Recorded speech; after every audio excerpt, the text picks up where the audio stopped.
myself, I'm Eve Niedergang. I'm a member of council and the head of the Cannabis Task Force. We're going to have a brief presentation from myself and the other two council members, and then we'll open the floor up for discussion.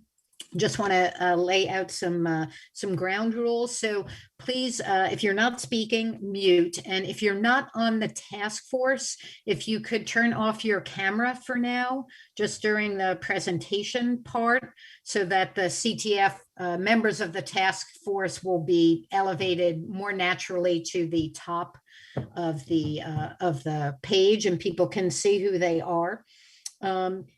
If you want, excuse me, sorry, Eve, to interrupt. Can you record now? Thank you. Started. Yeah, thank you.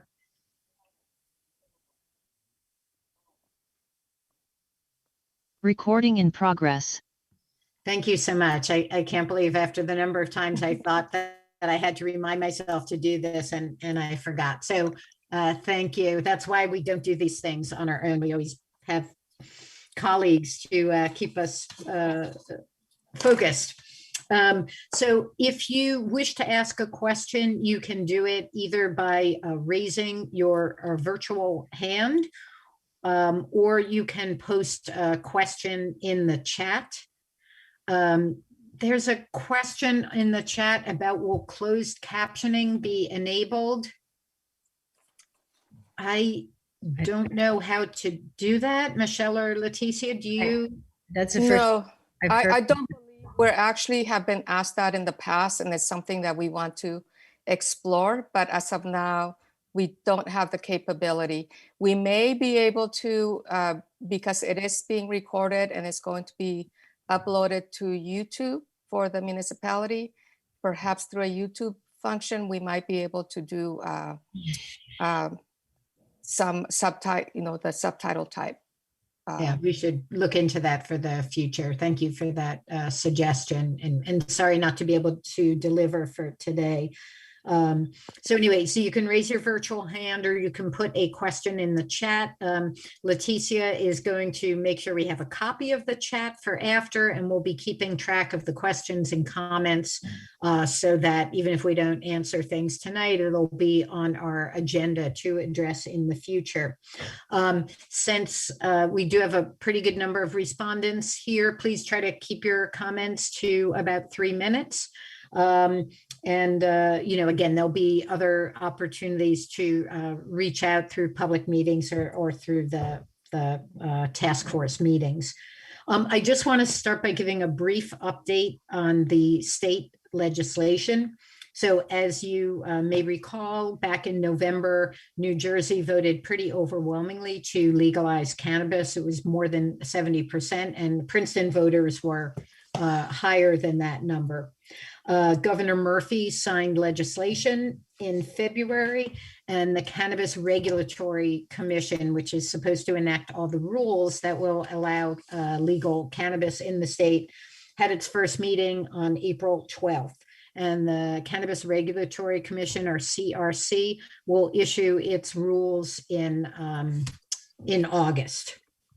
So one thing to note about legal cannabis in New Jersey is that delivery is going to be allowed everywhere in the state with no restrictions. Municipalities cannot restrict or regulate that in any way. So I think that's something that we have to keep in mind as we continue with our conversation about this.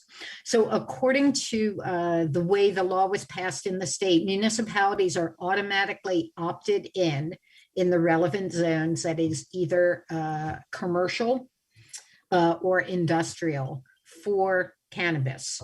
So we, by August 21st, we either have to opt out completely or opt out for some or more of the different cannabis licenses that are available. And those are cultivation, manufacturing, wholesaling, distribution, retail, and delivery. If we do not opt out, if we opt in, we cannot restrict in any way that decision for 5 years. If we opt out, The leading consensus, although this has not been tested in court, is that we can choose to opt in at any time. This is what our attorney and what the League of Municipalities attorney is saying, but they both add the caveat that without a court case to affirm that, they think that that's the case. So due to the process of passing an ordinance, and the fact that since this will involve land use and the ordinance has to go before the planning board, we have a deadline of our council meeting of July 12th to pass our ordinance. So we're aiming towards that. And that's why if some of you feel like this has just suddenly appeared on your radar out of nowhere, it really is not our decision. It's a decision of the state and the way the legislation was written. And that deadline has meant that we've had a very narrow focus recently on the task force about simply addressing the issue of whether we should choose to opt in. There are many important issues that still need to be addressed that are not affected by this impending deadline. I don't want in any way for anyone to think that those issues are not important, but they just don't have to be addressed according to state law in the very near future. So we wanted to hold this public meeting because we realized that this is a very significant issue, and we wanted to gather as much input from the public as possible as we go forward and the task force works to make its best recommendation. So the Cannabis Task Force includes members representing important institutions in town, such as the Princeton Civil Rights Commission, Princeton Public Schools, Princeton University, Not in Our Town, Students for Sensible Drug Policies, Corner House, Princeton Senior Resource Center, Princeton Police Department, Doctors for Cannabis Regulation, and the Princeton Health Department. On top of that, we have citizen representatives and representatives from the business community. We wanted to make sure that all important voices were represented. I just want to read you a couple of sentences from the CTF's mission statement. The Cannabis Task Force serves in an advisory capacity to provide input to mayor and council on the major areas of concern regarding legal cannabis. Issues to be considered include cannabis operations in the municipality, education, and enforcement. The CTF's discussions and recommendations will keep social and racial justice in the forefront. And the CTF had its first meeting in April, so we're just about 2 months in. And I'm now going to turn this over to Council President Leticia Fraga to talk about what we are not going to be discussing tonight. Yes. Thank you, Eve. That was a great intro. So what we're want to refer to as what we're not going to be addressing yet, but will be addressed later because we recognize is very important to us, is the issue of social and racial equity. Earlier this year, when Mayor and Council adopted the resolution establishing a cannabis task force, we then reinforced our commitment to social and restorative justice in terms of cannabis policing and enforcement. We, Mayor and Council at the time, recognized that the burden of the criminalization of cannabis has fallen heavily on community of color and the poor. And as the task force deliberates and develops recommendations as to whether or to what extent cannabis or medical cannabis should be permitted or otherwise regulated in Princeton, we will ensure that social justice and racial justice considerations are highly valued in all of our decision-making. And to help us with that, we will make use of a racial equity impact assessment toolkit that was developed last year by Princeton Civil Rights Commission. The toolkit is intended to be used in the development of all new and revised municipal policies, programs, initiatives, and such. And Sherrod Smith, who is Vice Chair of the Civil Rights Commission and a member of our Cannabis Task Force, will be able to guide us as in using the toolkit as the task force works to develop policy recommendations. So, and that is to ensure that we are looking at our recommendations through a social and racial equity lens. So I just want to give you an idea of what some of those recommendations could include. That could be licensing requirements. So we could develop a list of what the eligibility requirements would be for businesses. And also from a racial, social and racial equity perspective, legal counsel has advised us that we cannot make certain requirements as to who is eligible to apply, but with the hope that we would have more applicants than dispensaries, we could then consider a ranking system that would help us evaluate the applicants using specific criteria. And that criteria could include, for example, is the business minority and women owned? Can we encourage employees be local, that they be or victims of the war on drugs, that the business consider employing individuals who were formerly incarcerated for cannabis offenses? Also from a social, racial equity perspective, the task force could recommend how potential tax revenue will be used, where it will be directed. We will also be discussing what enforcement could look like at the local level.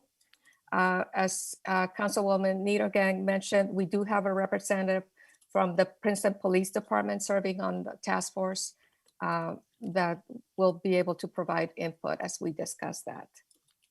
We are here tonight because we also want to hear from members of the public. We welcome your input at any time during the process that as we deliberate what we're going to be recommending, and even as it's brought to council for consideration. So please feel free to reach out to Councilwomen Niedergang and Perron-Lambros and myself, and we will then relay your input to other members of the task force.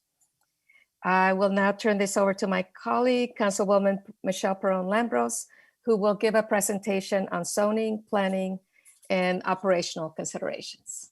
Thank you. Thank you both. And good evening, everyone.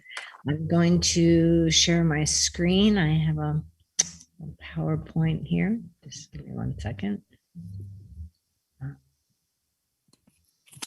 Do I have permission?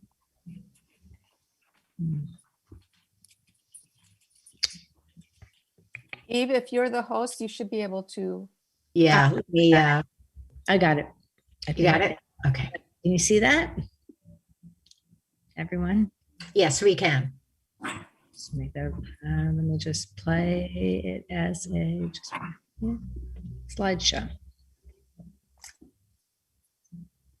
No, doesn't want me to go to a slideshow. Hang on.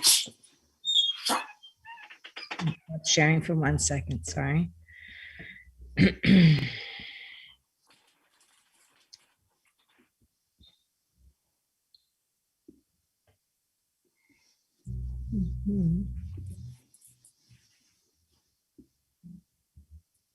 Okie dokie. Now.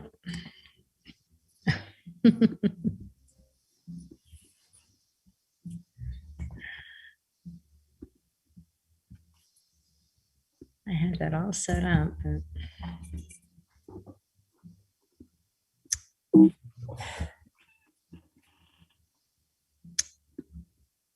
All right.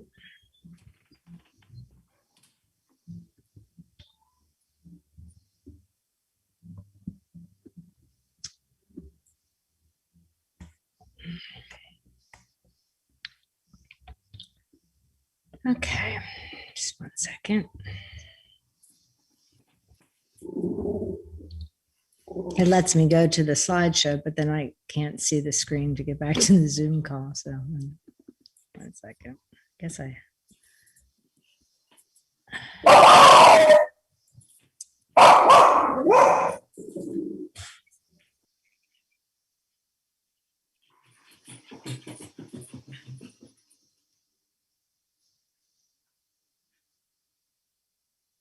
Michelle, if you're in full screen on your view, you might want to change that and then put the PowerPoint at the bottom where you can just click on it once you're ready to share.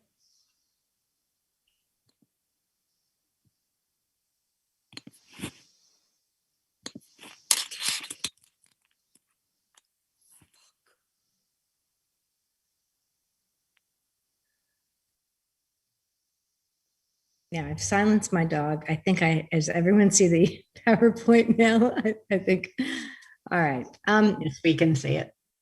All right, so I'm going to talk about what the task force considered to be, and we decided to take on, is to talk tonight about retail dispensaries. And I'm going to talk first of all about location and then operational considerations. So first of all, what zones would cannabis dispensaries theoretically be allowed in if we were to opt in?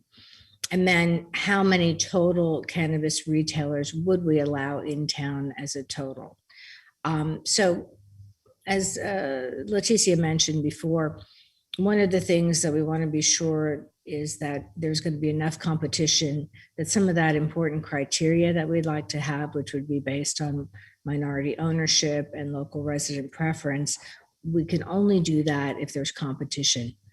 So, obviously keeping a limit on the amount of dispensaries that would be allowed, and limited zones.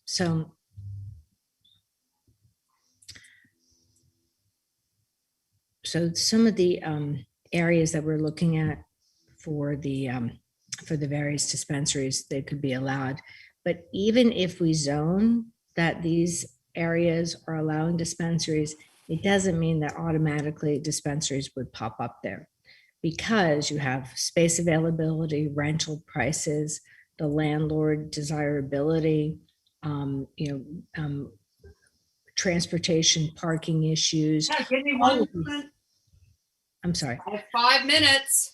Can everyone please mute if you're not speaking? Thank you. So all of these would be business owner decisions. So the zoning would just allow for it. So by ordinance also we can cap, not only can we designate which areas, but then we can cap the total number of dispensaries regardless of which zone it's in. So right now we have 7 potential zones. They're commercial zones currently. I'll explain the names, but CBD being the Central Business District, Jugtown, Witherspoon North, 206 North actually has 2 separate areas, the Princeton Shopping Center and what we call the Dinky area south. So here's the map. And I can't do the interactive thing. Clearly I have problems as it is with PowerPoint. So, but I'm just going to describe these areas. So 206 North would be where Bottle King is, up into 206 until the border to Montgomery. So that area, again, there's would be could possibly be a zoned area, but there's a lower part of 206 North area, which would be at the corner of Cherry Hill Road and 206 and Mount Lucas, where it intersects at that corner. There's a Northfield Bank. There's a convenience store there. So that area would be another possible area that could be zoned. Then there's the Princeton Shopping Center, which has its own separate owner. That would be a potential zone. Witherspoon Street North would be the Witherspoon Jackson neighborhood. There's quite a bit of retail mixed use development on Witherspoon Street. And then there's the Central Business District, which encompasses Nassau Street at Witherspoon Street and Palmer Square. There are various owners of Palmer Square owns its own property there. And then there's various owners throughout the Central Business District. Jugtown is where Trattoria Procaccini and Whole Earth are. So that's another zone. There's a Bank of America there. And then Dinky South, the Dinky area would encompass like McCarter Theater and where the restaurants are, Dinky Bar. But we weren't thinking of that area. We were thinking more along the lines of a cross between Metro North and the upholstery store, Skillman Upholstery. So there's various retail. I think there's an enterprise location. So there's various retail there. So those were the zones, that were identified through the task force, our last task force meeting. So those are 7 zones. So the things that we're looking at and things that we want to discuss and start getting feedback while we're looking and evaluating whether or not these zones would be zoned for the use would be, first of all, accessibility criteria. So is there access for economically disadvantaged residents? In other words, does it have walkability? Does it have access to public transit? Is there access to technology, Wi-Fi networks? And then parking availability. And then what location restrictions do we want to impose? I mean, we're going to say how many feet. There isn't a state law regarding how far it is from a school or a park or a church. But these criteria we want to have discussions about because we can impose that. Sorry, one second.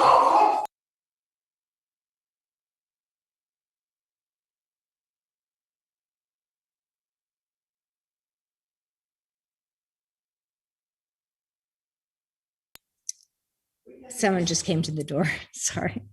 Okay.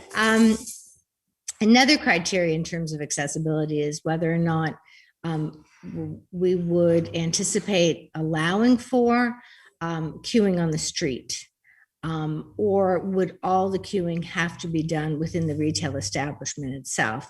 And if so, then are we allowing for enough square footage within the retail establishment? Or are we going to not allow lines, but say this could be avoided by having a beeper system or a paging system, or again, using technology, but maybe creating a situation where there would be technology that would have to be available in case someone doesn't have a cell phone. So those are some of the accessibility criteria. We can go back through this and discuss once we open it up to Q&A. And I'll go to the next slide.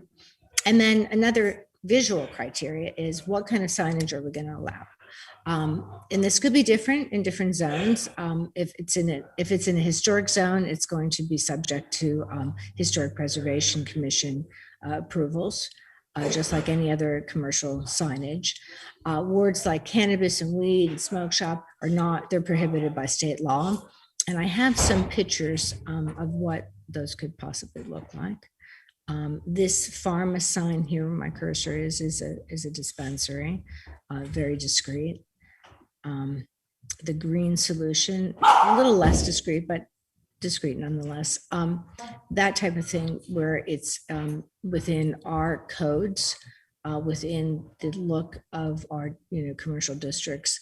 And certainly not something that's going to draw attention for youth and that type of thing. So other operational criteria is the hours. So, restricting hours may also restrict it may be restrictive for people that work shifts, that may need access on a longer term availability. So the task force was thinking of something like longer hours, 8 a.m. to 10 p.m. But again, it may vary by zone. So once the zones are established, then those criteria could also be established. And it'd be very complex. I mean, you can have different criteria in different zones. something else, to consider as well is, do you have it just open? Again, like I mentioned about queuing, or do you have it by appointment only? Now, appointment only may certainly be more desirable for certain areas which are more densely populated, like the central business district, like Witherspoon North, maybe the shopping center as well, where you, especially in the central business district in Witherspoon North, where you have less parking availability. So, you wouldn't want, and you have narrower streets, so you wouldn't necessarily want the queuing. Although, the converse of that is maybe the queuing or the waiting and having a beeper system would then generate foot traffic for the other retail and restaurants while people are waiting their turn. So, those are, again, things, really to discuss in the conversation. And that's it. I have some pictures of, these are some various places. I don't remember which was from where, but I have some pictures of what they look like. I mean, this was pretty elaborate, but really beautiful place. It looks like a bank or hotel. And this looks like a little coffee shop or cafe.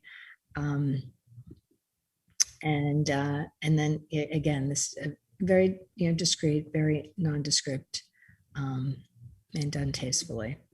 And obviously we would want something like that for Princeton.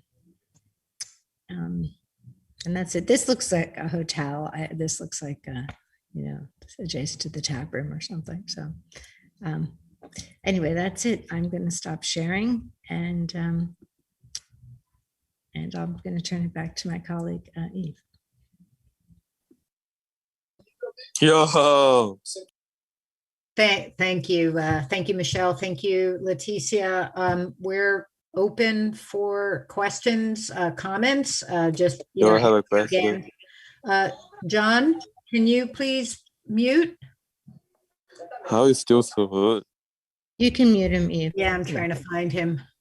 You got him. Okay. Too many. I love marijuana.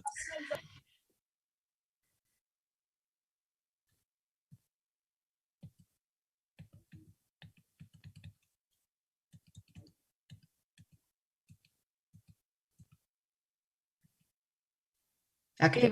I think if somebody's going to be inappropriate or disruptive, that they can be. Yeah, I'm just assuming they didn't know that they were not. Oh, okay. Yes, that's why I said. I think that person can be removed. Do you know who this is? The person, John. What is that? Okay. Hello. Can you hear me? Can you remove him? I'm trying. Sorry. What is that, man? Why is that on my screen? There's also someone peeing in their toilet if you want to go ahead and stop them as well. Oh my God. LOL. All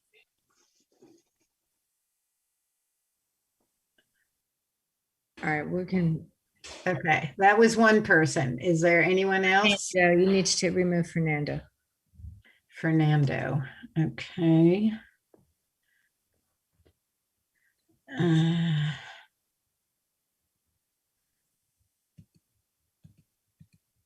don't see Fernando. He's gone.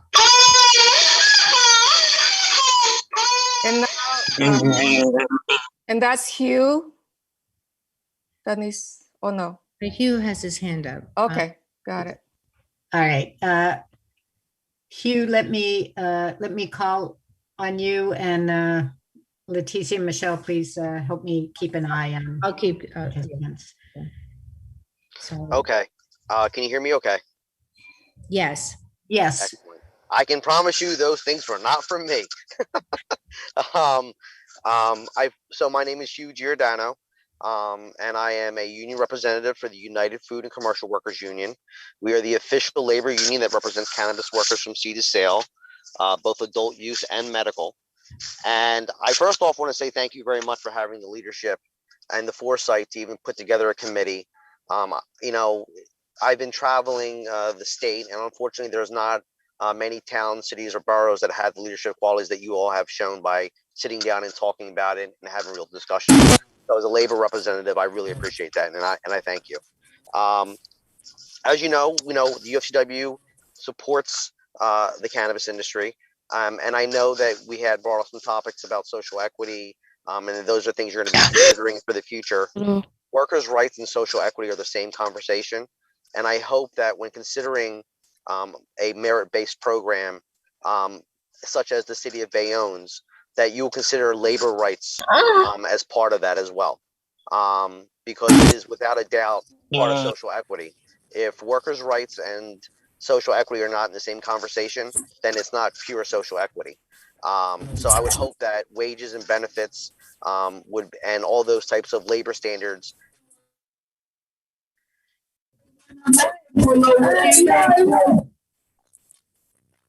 Sorry, I got muted there. I did that. I was trying to mute the person who is interrupting. I'll remove them, but that's okay. Take your time. Look, this is sorry going to about happen, right? this. I appreciate you doing it. So, take your time. I apologize. It's okay. Yeah, that was Beach Apple. I think you got it. Yeah. Okay. BPO. I'm looking for it. Can't find it.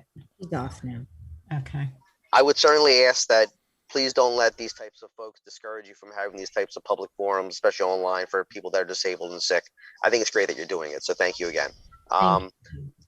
So, in saying that, not only the building trades in S21 in the actual adult use bill, that also is going to handle the medical side too with the Cannabis Commission.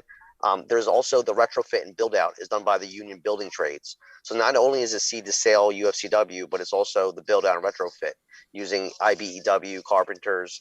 And both unions, both the building trades and UFCW have apprenticeship programs. So we can get the young educated folks immediately involved in it, specifically people of color, people that have served time. Both labor unions, both the UFCW and the building trades support that agenda.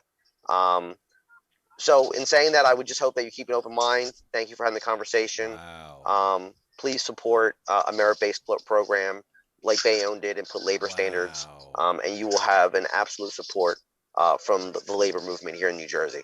Thank you.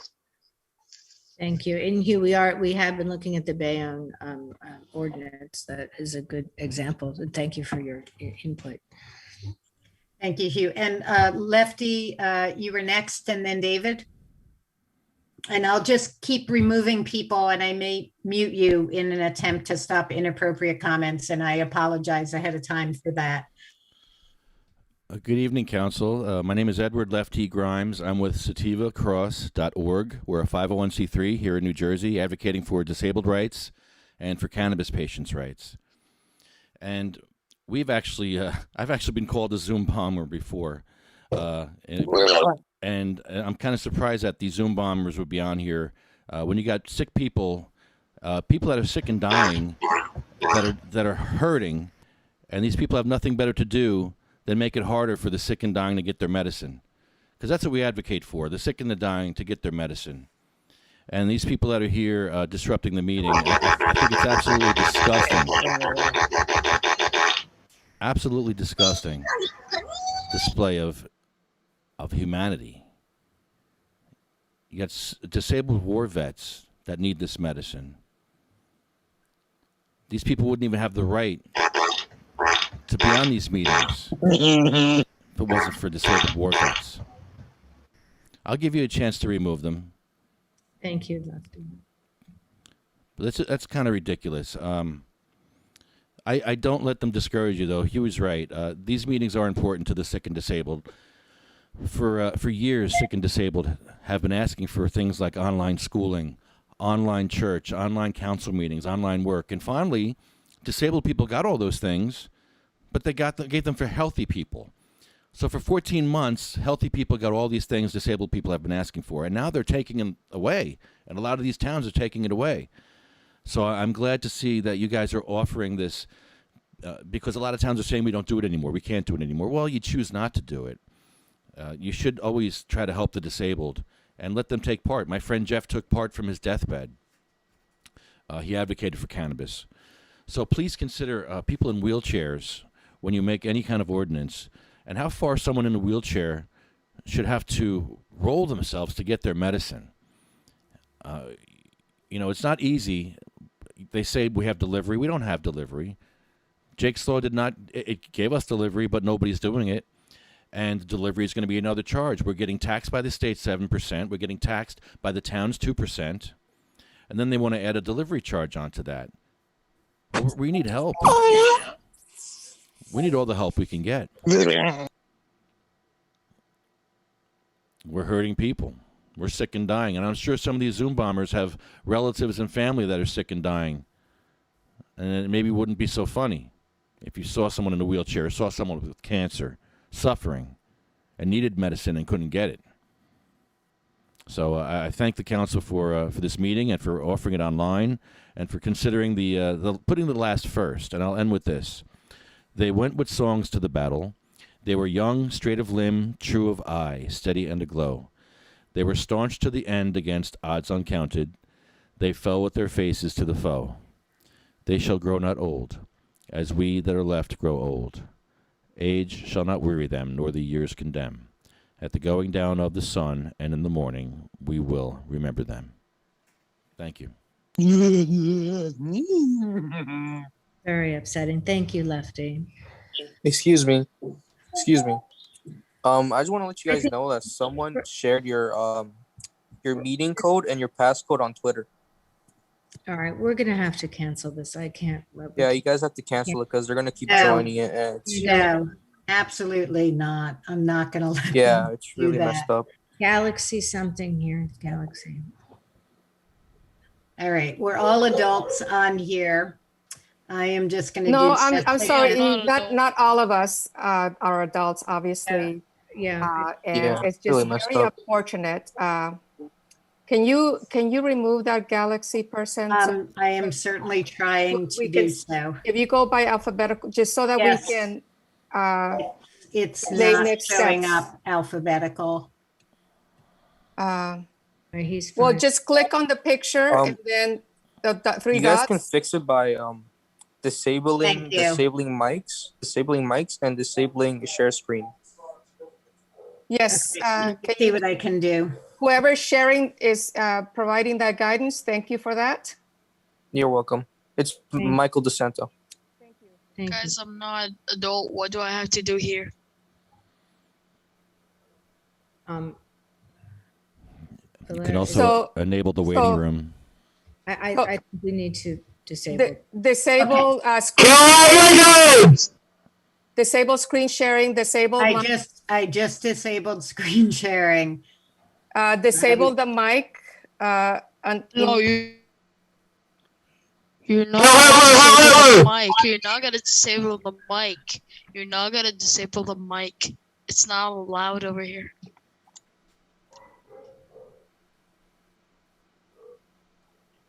You can mute everybody except for the person who can speak. I think she's done that, but we bring in the studio this morning one of the gay rights activists, Mr. Should I call you Mr. Pepe Julian Onzima. So, thank you for coming in. So may I suggest, Eve, that Leticia, you can mute everybody, and also if not, you should cancel the meeting because this is just. No. So that's what I was just going to say. Eve, may I suggest that for those who are here,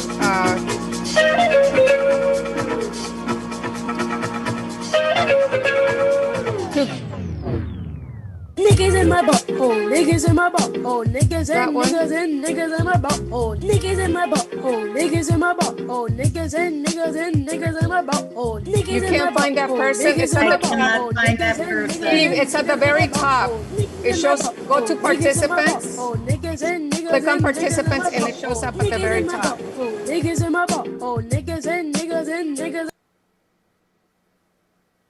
What I can't do is I can't keep them from coming back on. Right. So that's what I was going to suggest once that noise stopped. Can we, those who are here for, like I said, we solicit public input regarding this. We're not here to listen to just, oh my gosh, I can't even put words to it. You can But enable we- the waiting room. I'm sorry, enable the waiting room so they have to wait in the Okay. waiting room. That's a good That's idea. another one. Thank you.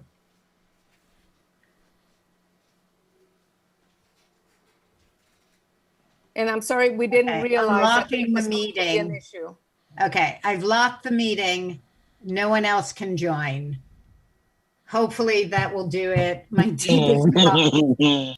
Except for Matt. Matt needs to I'm be, getting rid of Matt.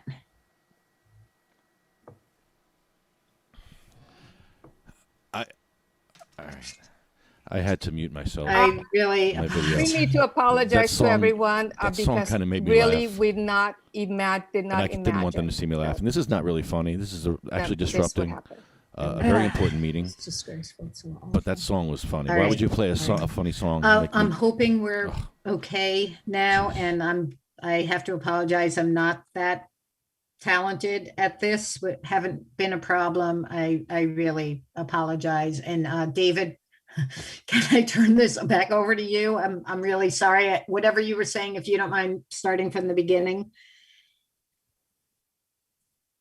David Jenkins. Oh, hi. Sorry, I Excuse really me. Hi, Eve. Hi, apologize. Council. And, Hi, yeah, thanks for coming. folks. Thank you for working through that and shutting it down. And also just to Lefty, who just spoke, totally, I think there's a lot of different groups that folks are supporting and representing here. And for me as a resident of the town, I totally support folks that use cannabis products to help reduce pain. I had a stepmother who passed away who used those products as she was going through cancer, and that helped her actually quite a bit. But my voice today is really to talk about public safety and the safety of these products as it relates to adolescents and kids in our town, and all the kids that you see every day in town walking through. I think they're impressionable. I think the products, it's a brand new market. It's not yet regulated. The THC levels in these products widely vary, or very widely. The ability for 21-year-olds, I think it's good that, less than 21, they're going to be stopped before they can purchase these products. However, I think just increased access in town is a big public health concern. And if you look at the American Medical Association, if you look at something that I posted a link to, the American Association of Child and Adolescent Psychiatrists, there is well documented facts and data showing the damage that it can do, especially to adolescents' brains. And I don't really think an immediate opt-in in town is a great idea until we learn a little bit more, we observe what's happening in the rest of the state, and the state comes up with its own sets of regulations. And that's why I wanted to speak here, having a kid that goes to school in town and walks, all those kinds of things. I'm very, very concerned, and have also had, family members get addicted to marijuana in their teens, and it's not a good scene. It's something we have to be very, very concerned about. And I'm a little concerned, the three council members on this, first I want to thank you for welcoming these voices, but I'm a little concerned that was not brought up or put in the presentation at all. So I'll stop now. Thanks. Thanks, David. I'm just going to address that. It is legal in the state, that, as I said, that decision has been made, and part of the task force will be focusing on education, community outreach and enforcement. And because of the state deadline, the work on that hasn't really started. But that is something we will be focusing on, whether or not people can buy cannabis legally. can buy cannabis here in Princeton. I think the education efforts are crucial, and that's something we'll be turning our attention to a bit later on. So thank you for your comment. If you don't mind lowering your hand, that would be great. And Jamie, please go ahead. Hello, good evening. My name is Jamie Van Skyver. I'm from Paulsboro, New Jersey. I also am with Sativa Cross. I'm a medical patient in the state, and I have been for several years. I have systemic lupus, which is an immune illness, fibromyalgia, scoliosis. So I have a lot of pain, other symptoms. I used to be on a dozen pharmaceuticals. I was having to go get infusions to suppress my immune system. I was taking anti-malarials to protect my kidneys. I'm pharmaceutical free, and I have been for several years, and I've been managing my illnesses and my chronic pain strictly with cannabis. I don't know if people really understand when we talk about chronic illness and chronic pain, these are conditions that are not going away. We can pretty much expect them to maybe get worse as we deteriorate with the illness. People need access to these things. If they get in the pharmaceutical cycle, I think we all understand that, you know, the body builds tolerances, and in turn, more and more of whatever substance is needed. And it's absolutely ravaging to people's bodies. I was also taking anti-anxiety pills, antidepressants. I'm not taking any of those right now either, and haven't, again, for several years. We have people that are taking antidepressants, specifically SSRIs. And I don't know if anyone understands that sometimes it makes their desire for suicide stronger. They're clear thinking and they're acting out. And just as a statistic, we have 22 veterans a day killing themselves.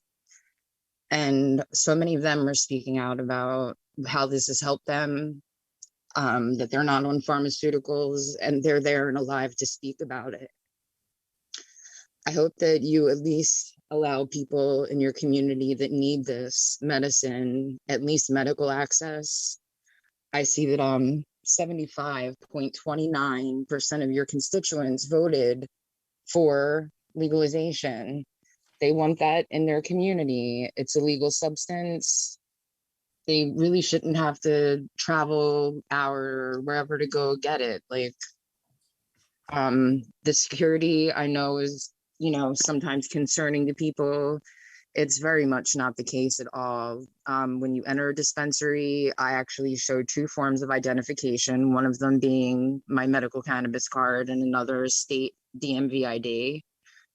And that's just to get into the first waiting area. And then you're checked in again, and you're checked again, and your allotments changed as you're checking out with your purchase. It's not a walk in and whatever you want. It's a very controlled environment. I believe Hugh Giordano, if he recommended giving you a tour of a dispensary so that you can see. But 75% of your constituents voted for recreational or adult use. But please, please, if you decide to opt out of that by the deadline of August 21st, please be very careful about the language that you use, not to include medical in that, so that if there is something down the road, an opportunity, that they don't have all of that red tape to cut through. It's not fair. People are dying and suffering, and they need access to this. Thank you for your time. Thank you, Jamie, for sharing. I don't actually see any other hands up or any hands in the chat. Would anyone from the task force like to address any of the comments that have been made so far? I wonder if we need to go to the chat, questions that may have been asked in the chat. Sharon, any questions in the chat? Okay.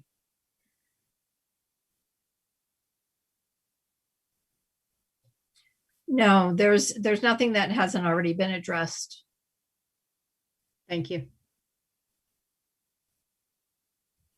Colleen, did you want to?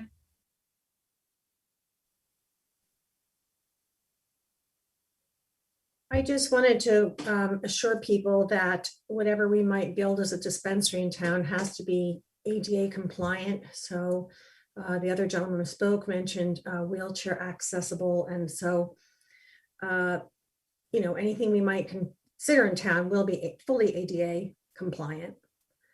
That was one thing. And I also wanted to mention, Dr. Jenkins, that, you know, part of our thinking on the task force is that,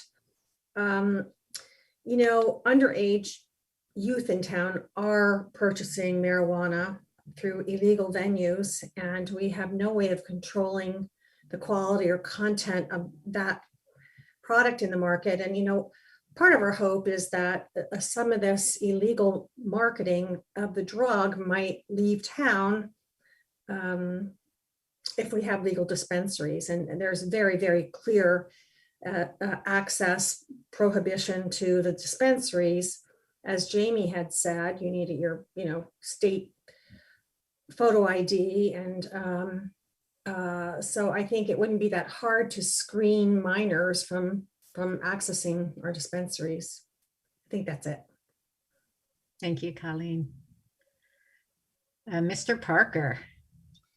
Yeah, I just want to thank you folks. This task force is a great idea. Thank you for bringing this to give the community a chance to weigh in, and hopefully there will be more such dialogues as we get from point A to point B. Relatively speaking, I know most of the battle across the state has lied in the place of regulation, but there's also a lot of conversation and interaction about equity and opportunity, all right? And especially one of those ironic relationships of giving opportunity to communities that during the period of time that marijuana was illegal in this state were the ones that were hardest pursued and hardest hit in terms of ended up in the criminal system, you know. And as a parent myself,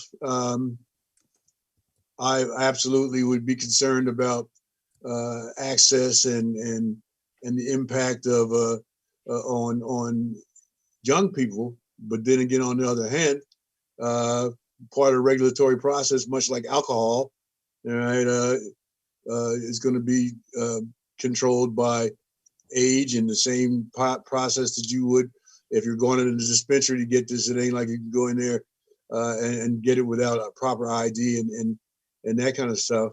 All right, but again, the dialogue has to turn to opportunity and the equity aspects of this, the social justice aspect of this matter. And it's not kind of a bleeding heart kind of statement, all right? It's a fact, all right? And that's a big part of the dialogue that happened at a legislative place that brought this to fruition in New Jersey. In terms of those states and communities that have already put this into play, it also not only in that opportunity, it generates wealth and economic development, economic growth. And there are communities in Princeton. I'm glad to see the map. The map actually included areas in the John Witherspoon community where we have, for instance, we have absolutely no Black business, all right? And it's gone from what was a number of Black businesses there, and we only actually have one Latino owned business or run business in the community. So, you know, this is about opportunity. This is about giving back into the community and allowing communities to kind of be a viable contributors in the process of town. Thank you. Thank you. Tommy. Jenny? Hi, this is Jenny Ludmer from Princeton, and I just want to thank this committee for everything that they're doing. Currently, amongst teenagers, marijuana is the easiest drug for them to get. So that is why I support the legalization, decriminalization of this drug. That's the most effective way to limit it to any age group.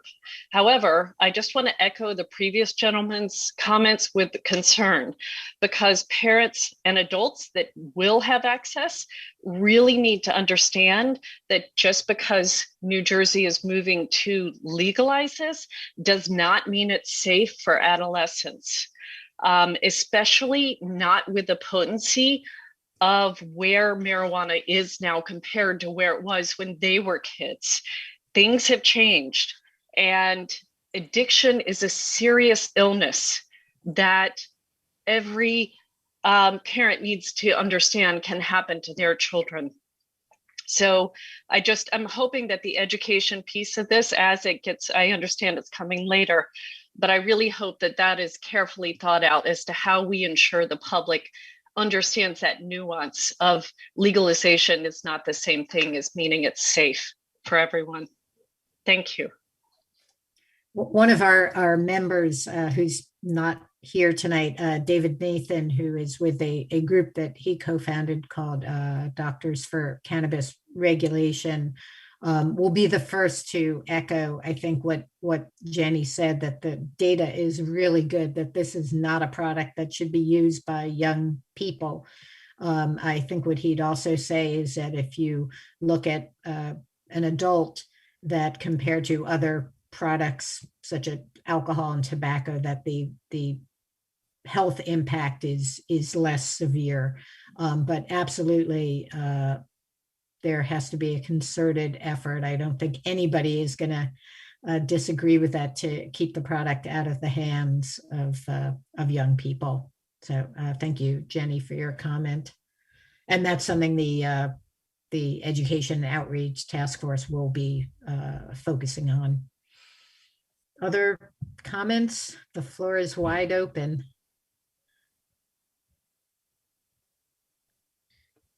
I just want to chime in and just make sure that, I don't know if we've explained it at the top of the meeting, that there's a larger task force, and then within the task force, we've broken into two committees, right? So there's the economic impact subcommittee, and then the health, the outreach and education subcommittee. And again, because we're fast tracking and making this decision, we've been focusing on the one area, but it's not to say the one is more important or more of a priority than the other. Just wanted to make sure everyone knew that. David has his hand raised again, and before I give him a second opportunity to speak, just want to make sure that no one who hasn't yet spoken wants to get in. Otherwise, David, turn it over to you. All right, I'll try not to monopolize the mic for more than a minute or two. I also would ask you, if you're looking at where to put these retail locations, make sure there's not a high degree of people walking their dogs. There's some well-publicized incidents of, these products falling on the ground. Sometimes dogs will eat them, sometimes small kids, and it's incredibly dangerous. It could either kill the dog or it could make them very sick. I would also ask you to look at the impact on bicycle safety. And, there's some well-documented facts regarding Colorado's increase in traffic accidents following legalization of marijuana. So I think when you're looking at where to put retail establishments and you're potentially impacting folks, with psychoactive compounds that could impact their judgment or their driving, I think you want to look at that. And I would also take a fresh look at, let's opt out for a few months or a couple of a year, so we can study this and understand what's happening with the rest of the state. Thanks. Thank you, David. David and Jamie, would you mind just lowering your hands just to keep the screen neat? Again, anyone else want to, Udi? Is that that was your real hand, not your yeah, sorry for fake using hand. my non-digital hand. And by the way, my 7-month-old is right under me right now, so you may hear some shrieking, but I'm glad, wasn't they're not watching the old enough screen. to Don't absorb worry. the Zoom bombing, so. Wasn't watching the screen. Look, I mean, I appreciate the concerns raised by David, but I also very much align with what Kimberly Levitt said in the chat box. Sorry, that's him just being excited. You know, that this is not, the question before us is not whether to legalize marijuana or not. Marijuana has been legalized. Princeton residents overwhelmingly supported it. It has always been accessible to young people in Princeton. There is now a market where it will be accessible. The question is, do we want to kind of go in with this with the blind eyes, or do we want to be able to control how it looks like in Princeton, and be able to provide our value, use this as a way to express our values and our vision for what responsible consumption could look like. And also, and I think this part is very important, how do we use legalization as a way to repair a lot of the harm that had been caused by a war on drugs and a war on marijuana that was especially brutal in Princeton? I mean, when you look at the data, Princeton has a long history of extreme racial disparities in who got arrested for marijuana usage, even though we would agree that marijuana usage was prevalent in Princeton for a long time, but there was a lot of inequity in enforcement practices. So this is our way as Princeton residents to show what responsible consumption could look like, what responsible legalization could look like. But this is certainly not our decision about whether it's legal or not, because that ship has passed. It is legal, it is here, and that's not going away. Yesterday, Connecticut signed it into law. Rhode Island is about to sign it into law. Pennsylvania is around the corner. This is happening. And I support that. But even if for folks who have resisted it, the question now should become, how do you do it in a responsible way? And I think just trying to pretend that it's not here is not the responsible way to do it, but rather try to, let's regulate it in a way that aligns with our values. And I'll mute now to let my son say his share. Thank you, Udi, and accompaniment. Anyone else want to weigh in, task force member or otherwise?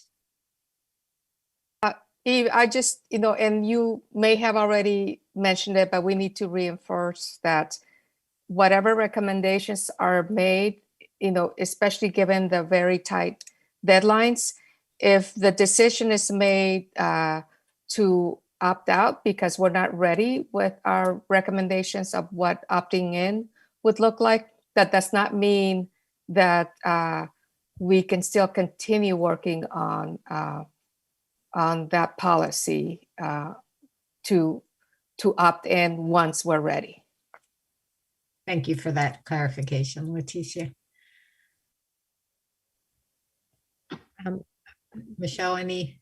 I just was going to ask if anyone had any comments in terms of, the zones and the accessibility issues, the operational criteria. If feedback on those areas too, just to kind of inform the task force and the decisions towards that piece. One quick suggestion to the council and to the folks listening: why don't we survey the town and see if they want retail, and put it directly to them that way? It's a little different than should we legalize, should we decriminalize? Those are all very important things that happened, but in the voting referendum, it did not include, do I want retail? How much retail do I want? We could really learn a lot and have a bigger dialogue with the town about it, rather than rushing to opt in where we're locked in for 5 years and we can't dial it back if we choose to. So that would be my suggestion, and I'll go back on mute here. Thanks for that suggestion, David. And Bernadette, you've been waiting patiently. Thank you. I just wanted to say that I live in Palmer Square and there's about 7 or 8 bars just around my house alone. And I don't see children. There are plenty of children and young people walking around Princeton, and I don't see any of the children being allowed into bars or buying alcohol. I think it would be the same thing with cannabis. It's going to be a legal system, and I don't think it's going to have any impact whatsoever on children because, again, you're going to need a license. I mean, we're going to make it legal and everything else. You know, all those 7 bars, children are not walking in and buying alcohol, or they're not being served, and they're walking around Princeton all over the place. And these bars are open till 2 a.m. Now that we're back in business. So it's a legal business we're trying to establish, and I really don't think equating it to children and dogs picketing on the floor, I'm not sure that has any relevance at all. Just my 2 cents. Thank you. Thank you, Bernadette. Anybody have any comments to address the points that Michelle raised about, particular zones, particular hours, any of that? Should we opt in?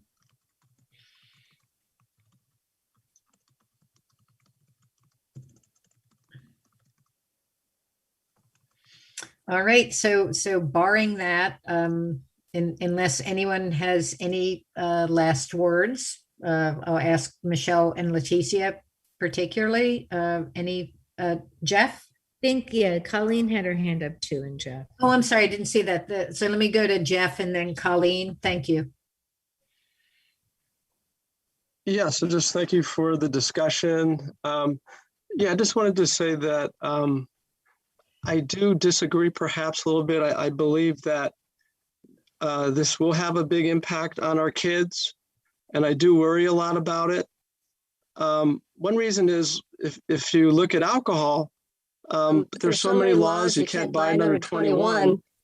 But the alcohol consumption amongst underage kids is through the roof. And unfortunately, I have personal experience with my own kids attending, parties at Princeton High School kids. And even I've seen parents, unfortunately, providing alcohol to kids.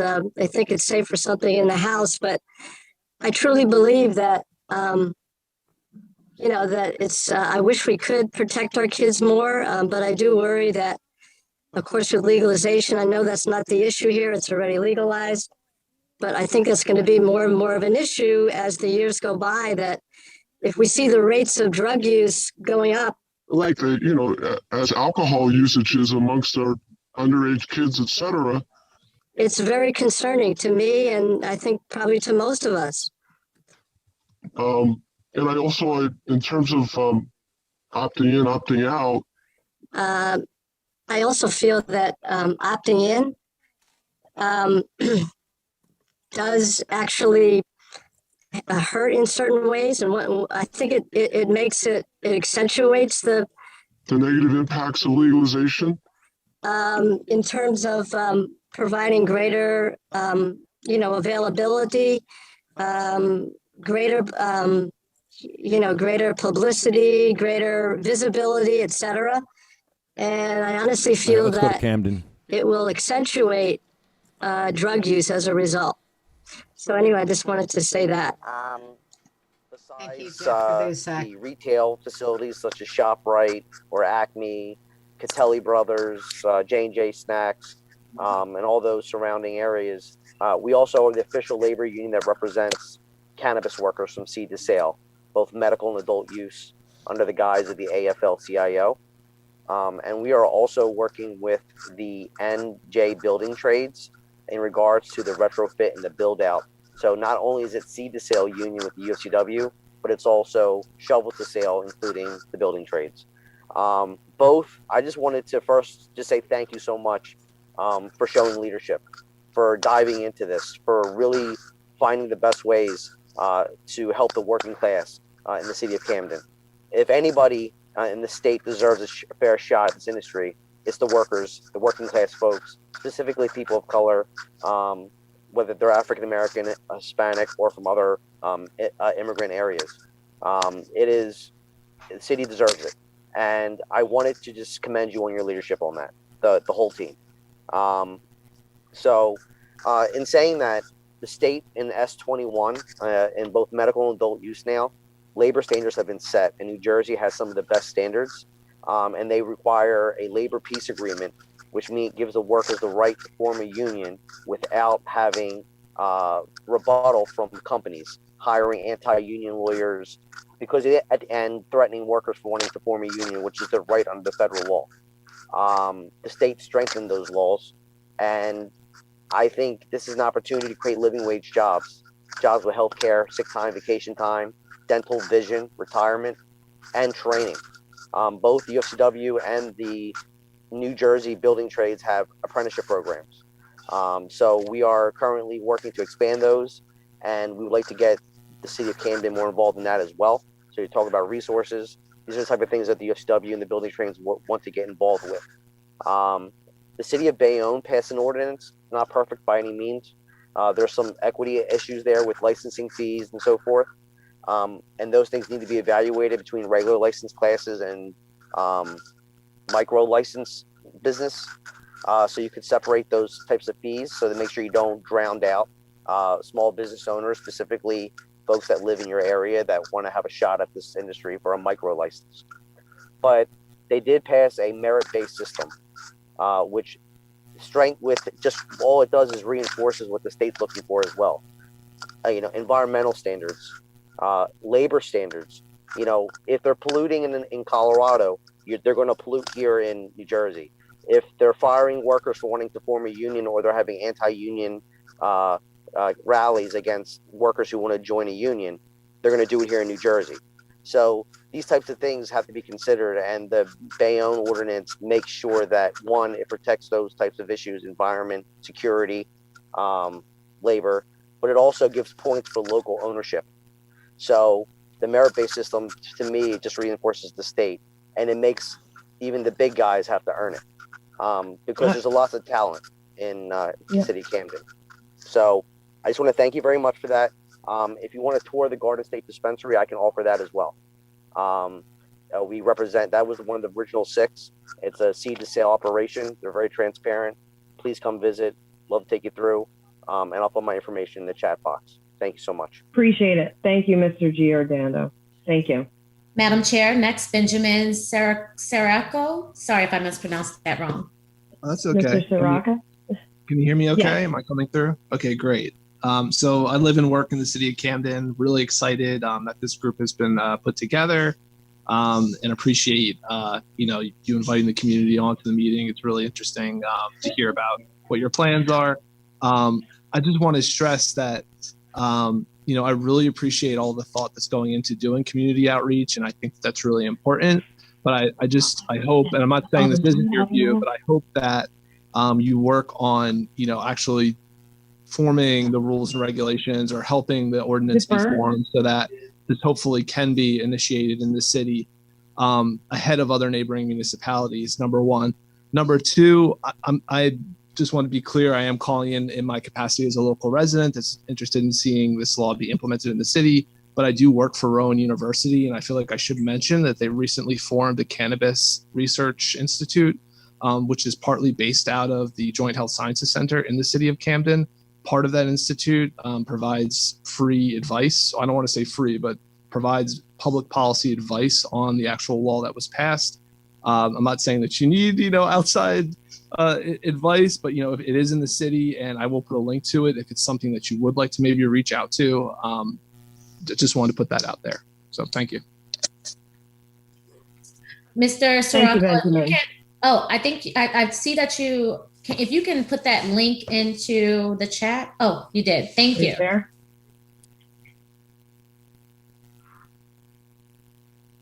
Okay, who do we have next? Madam Chair, we have next Ms. Vija Chandler. Ms. Chandler, welcome. Hi, ladies and gentlemen. Thank you so much for doing this and for recognizing me. I'll keep it short. A lot of what I was going to say was said before, and by Ben too. So thank you, Ben, for your comments.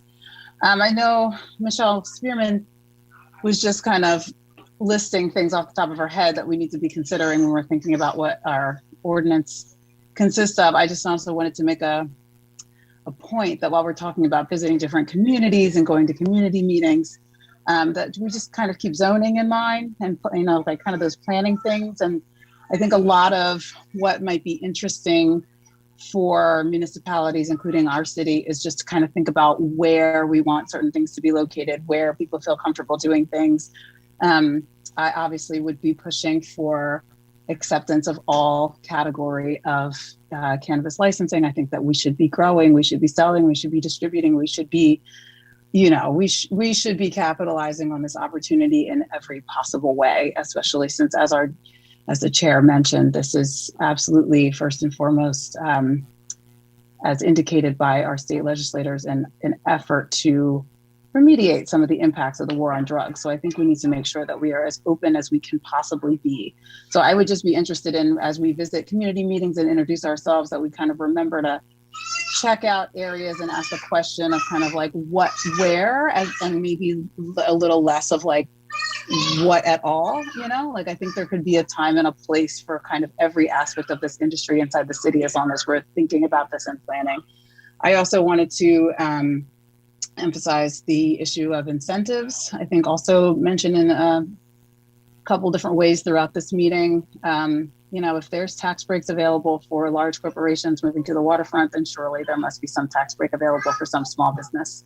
And I think that that's something that this committee should definitely consider, incentivizing people to choose Camden as a place to put their cannabis business, as opposed to some other municipality, especially since, you know, we have, after opting out, we are behind the 8 ball. There are going to be neighboring municipalities, not just Bayonne. We're talking about Merchantville. We're talking about communities right in our county, right in our backyard, that are ready to go. So by the time we are ready to accept these businesses in our city, it's definitely going to be the kind of thing where so many of the first movers have already put their roots down in other municipalities. We do not want to be left behind again. So again, just kind of advocating for moving quickly, but also thinking about incentivizing and just thinking, continuing to think about timing. I agree with Ben. I think that community outreach is important, but I think that this committee might be serving the people of Camden and our, you know, the members of our legacy industries better by sticking to the business of kind of formulating what this is going to look like in town and coming up with a roadmap, so that we have the kinds of things available to present to the community when we get there. I think outreach, I don't want to say it's a given, but working in the city, I think we all take it very seriously. So I would not for a minute consider that this committee would neglect outreach. I just think that what would be nice to hear more of in these meetings is kind of what we're going to be discussing when we're doing that outreach. So that's it. Zoning, incentives, and timing. Please consider those things. Thanks.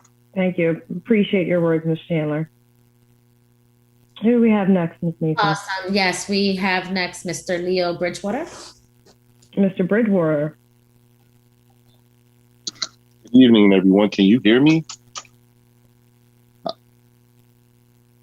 Can you hear me? Yes, we hear you, Mr. Bridgewater.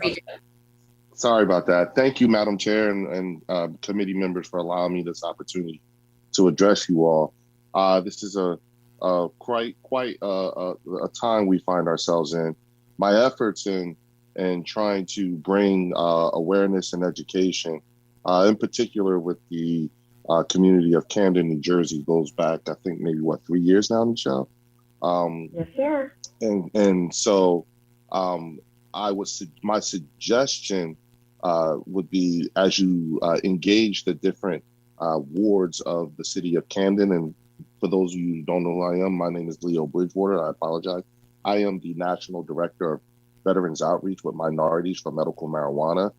And I have gone throughout the state, talking to different municipalities and trying to bring education to this issue here. But I would challenge the city of Camden to consider taking a bit of a regional approach when engaging the different wards of the city, just because for infrastructure purposes, like here I'm based out of Trenton, New Jersey, and we do have challenges in terms of license types because we don't necessarily have the kind of infrastructure like you guys do to be able to handle, say, a big scale cultivation license. But our surrounding areas do have that kind of space. And the reason why I'm bringing that up to you is because, like Trenton, Camden is also considered an impact zone. And the reason why that's important that you note that is because, and that is based off of the a lot of the cultivation that would be taking place within the state. So the more cultivation there is, the more money from a cultivation tax that goes to the impact zones, or I'm sorry, not the impact zones, just social equity to consider, and also making the distinction between the social equity fund versus impact zone money, and how that money is how those monies are dispersed as well. I thank you for your time, and I won't take you any more of your time, but I offer myself and advice for any future meetings, and I thank you for this time. Appreciate it, Mr. Bridgewater. Thank you. Looks like we have 2 comments left. Yes, Madam Chair, our next commenter or public commenter is Isaiah Morris. Mr. Morris? Oh, sorry. Yes, hello, can you hear me? Yes, Mr. Morris. Good evening, everyone. I'm Isaiah Morris. I'm a founder of a minority cannabis group that's based out of Camden, New Jersey.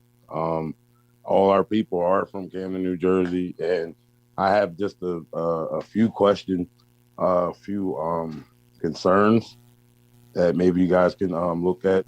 One of them is that there is not a lot of minority cultivators, and maybe you guys can consider a program that could help train cultivators. I happen to be a minority cultivator.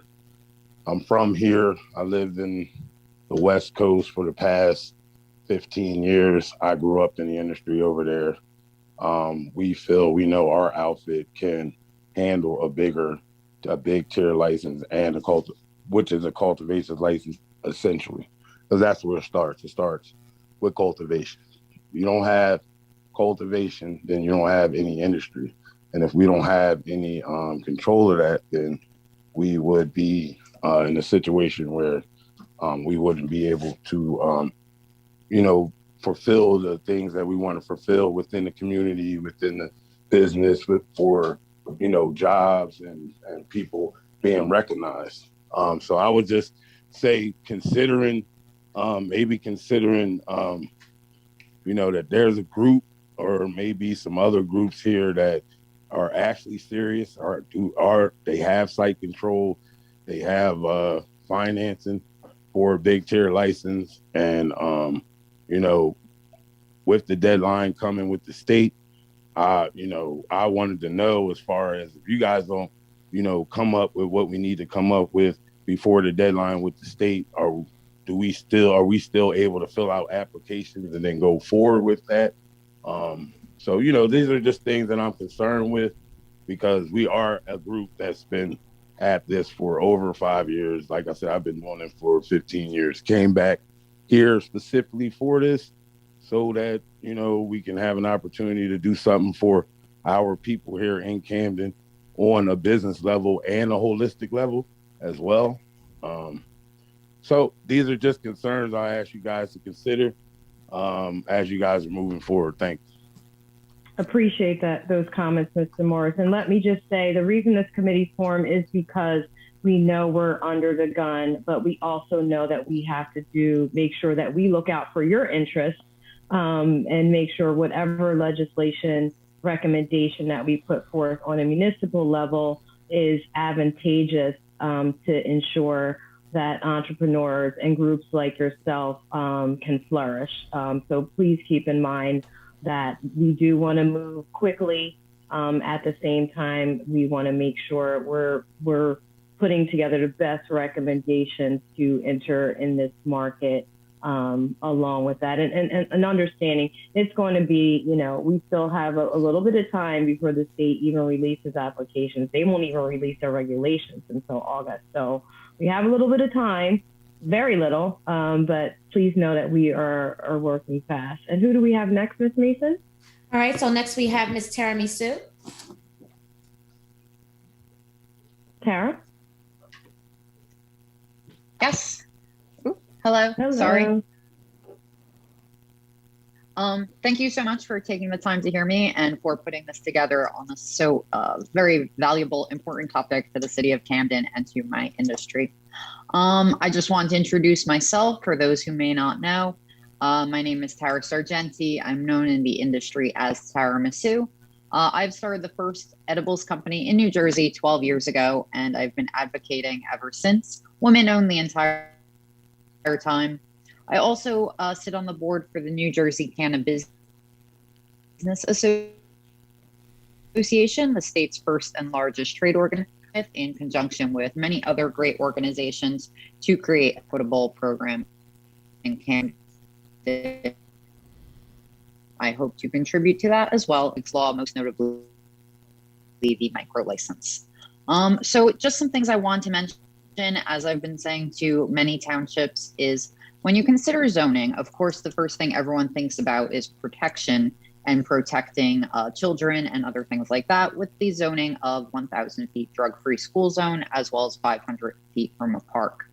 While we protect children, we also have to think about protecting the businesses who want to open and giving opportunity. So when considering zoning, it's not as simple as industrial versus residential. We really need to think about what exactly goes into that ordinance. And some more densely populated urban areas will reduce the footage on those two items, the school and the park, because you have to realize a school can be very loose. Also, a religious building, 500 feet, could be half of them are people's houses. And playgrounds are one thing. So when we look at providing opportunity, particularly for small businesses who will be looking for smaller spaces that might be in mixed areas, we need to consider that we're not knocking out, and especially for giant buildings where we can have an influx of money to revitalize it, help the community. You don't want them knocked out by a tree. So that's something really important to consider. And I know I've said that to some of you here already. I don't want to be a broken record. The other thing that was mentioned tonight was capping. And while we think of capping as beneficial because you don't want to saturate a market, you should also note that some place like Camden probably has a very wide distribution network in effect, and you want to make sure that entire network converts to a regulated market. And the way you'll be able to do that is by issuing sufficient licenses to everyone who wants them.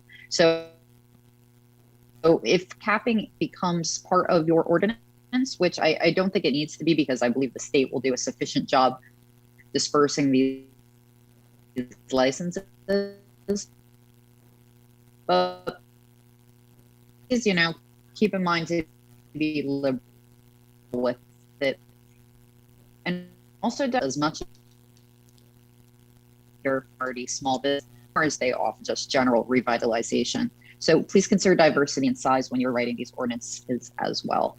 And I also would love to extend my help to anyone who wants it. I could put my email in the chat. If anyone wants to reach out, I'm happy to help. And thank you for hearing me today. Thank you, Tara. Who do we have next, Ms. Mason? Yes, Madam Chair, we have Mr. Lefty Grimes. Mr. Grimes? Good evening, Council. Can you hear me? Yes. Nice. Yeah. Hi, my name is Edward Lefty Grimes. I'm with sativacross.org. We're a 501c3 here in New Jersey advocating for disabled rights and for cannabis patients' rights. And I'd like you to consider the sick and the dying when you do any kind of ordinance. Consider people in wheelchairs. Consider what it's like to be in a wheelchair. I've been to hundreds of council meetings, and I've asked every council meeting and every council person to spend a day in a wheelchair, and nobody will take me up on it. So I'd like you to at least consider what it's like to be in a wheelchair. And first of all, they're saying that, well, people in wheelchairs can get their medicine delivered to them. Well, yeah, it's true, but that's another cost to someone on disability, to someone who's sick, to someone who has no income. Disabled people don't have money. And to get a ride somewhere, that's an Uber, that's another cost. So our medicine's being taxed 7% by the state. We're getting taxed 2% by towns that take the tax. And if you do take that tax, I call it a wheelchair tax. I call it a cancer tax, a multiple sclerosis tax, because there's no other medicine that's taxed. It's only cannabis that's taxed. So I want you to take that wheelchair tax and give us representation for that taxation and give us wheelchair access throughout the city of Camden, because there are some places where there's room for growth as far as wheelchair access. And you can partner with these businesses that don't have that have these one-step issues where there's a step, and a step is a wall to a wheelchair. That can be simply remedied by going in halves with these businesses with this wheelchair tax, and be helpful to the community. People in wheelchairs, they're going to be at the back of the line at these when recreational becomes a thing. When we get to the front of that line, they're going to be out of the strains that we need, out of the amounts that we need. And we're getting moldy cannabis from big corporations now. We got these huge, big international corporations coming in here selling us moldy cannabis. We want small mom-and-pop cannabis. We want to raise up the working class people. People in your neighborhood should be owning dispensaries, not these huge corporations coming in here. People that own these dispensaries should live in Camden, or at least live in the county. They shouldn't be living all over the world. They should be in the community, involved with the community. That's important. We want mom and pop cannabis. So please consider people in wheelchairs when you make this ordinance, because it's very hard for them to get their medicine. I hear the stories all the time. We represent a lot of sick people, and I heard Leo speak. I love when Leo speaks. I recently saw my vet friend. He's on the island, and he has to drive an hour to get his medicine. And his town in the island just made it illegal. So now he's suffering. He already had PTSD. He got his card for that. Now he has cancer. He just got diagnosed with cancer this year. So now he's got a whole nother issue to deal with. We need to take care of our vets. We need to take care of the people that are sick and dying. And that's all I ask for. And I'll end with this. They went with songs to the battle. They were young, straight of limb, true of eye, steady and aglow. They were staunch to the end against odds uncounted. They fell with their faces to the foe. They shall grow not old, as we that are left grow old. Age shall not weary them, nor the years condemn. At the going down of the sun and in the morning, we will remember them. Thank you. Thank you, Mr. Grimes. And please rest assured, we definitely want to be considerate of your advocacy for our wheelchair population and those who have various needs. So thank you for that. We have Mr. Jones next, I see. Yes. Hi, guys. Can you hear me? Yep. All right, good. Hello, everyone. Good evening. My name is Ray Jones. I'm the president of the Camden Business Association here in the city of Camden. First, I would like to congratulate everyone that's on the committee. I think that this is the perfect thing to do for the city of Camden so that we make sure that we wrap our arms around this whole industry to make it good for the community and the people of color who has really suffered in the past years behind this. As some of you may or may not know, but for the last 3 or 4 years, the Camden Business Association has been advocating for this, and particularly in the ancillary positions. We understand that there's more jobs created for small businesses in this industry than it is for people that actually touch the plant. So we've been advocating and holding events for the last 3 or 4 years, bringing in subject matter experts to talk to the people that came. I remember the first one we had, we might have had 12 people. The last one we had, we probably had 100 or more. So this is a really good thing, again, for the city. I just want you guys to know that we're going to do everything that we can as the association to make sure that we support what's going on with this committee. We, as I mentioned, we've had events. We're probably going to start that up. We'll probably be inviting you guys out that's on the committee. I heard you talking about having events in different wards and stuff like that. We can help contribute to that. We just want to make sure that the community don't miss out and that people are able to capitalize on this multi-$100 billion industry. So again, thank you guys. We're in support, and let's make this thing happen. Thank you, Mr. Jones. Awesome. Next, we have Jamie Van Sciver.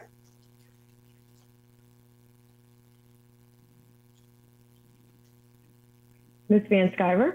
Good evening. My name's Jamie Van Skyver. I am from Paulsboro, but I actually do spend a great deal of time in Camden. I love Camden. Volunteering, doing a lot of outreach, Volunteers of America, Home for the Brave, for the veterans, Ronald McDonald House, the Crisis Center, and we do a lot of outreach on the streets. I actually went through 4 doses of Narcan yesterday after our veterans dinner. I'm still kind of shook. It was a rough day. But one thing I definitely know is we're not using Narcan for cannabis. If there is any undesired exposure, and someone were to seek treatment in an emergency department, they're not getting pumped or filtered or anything. They're really just being held for observation.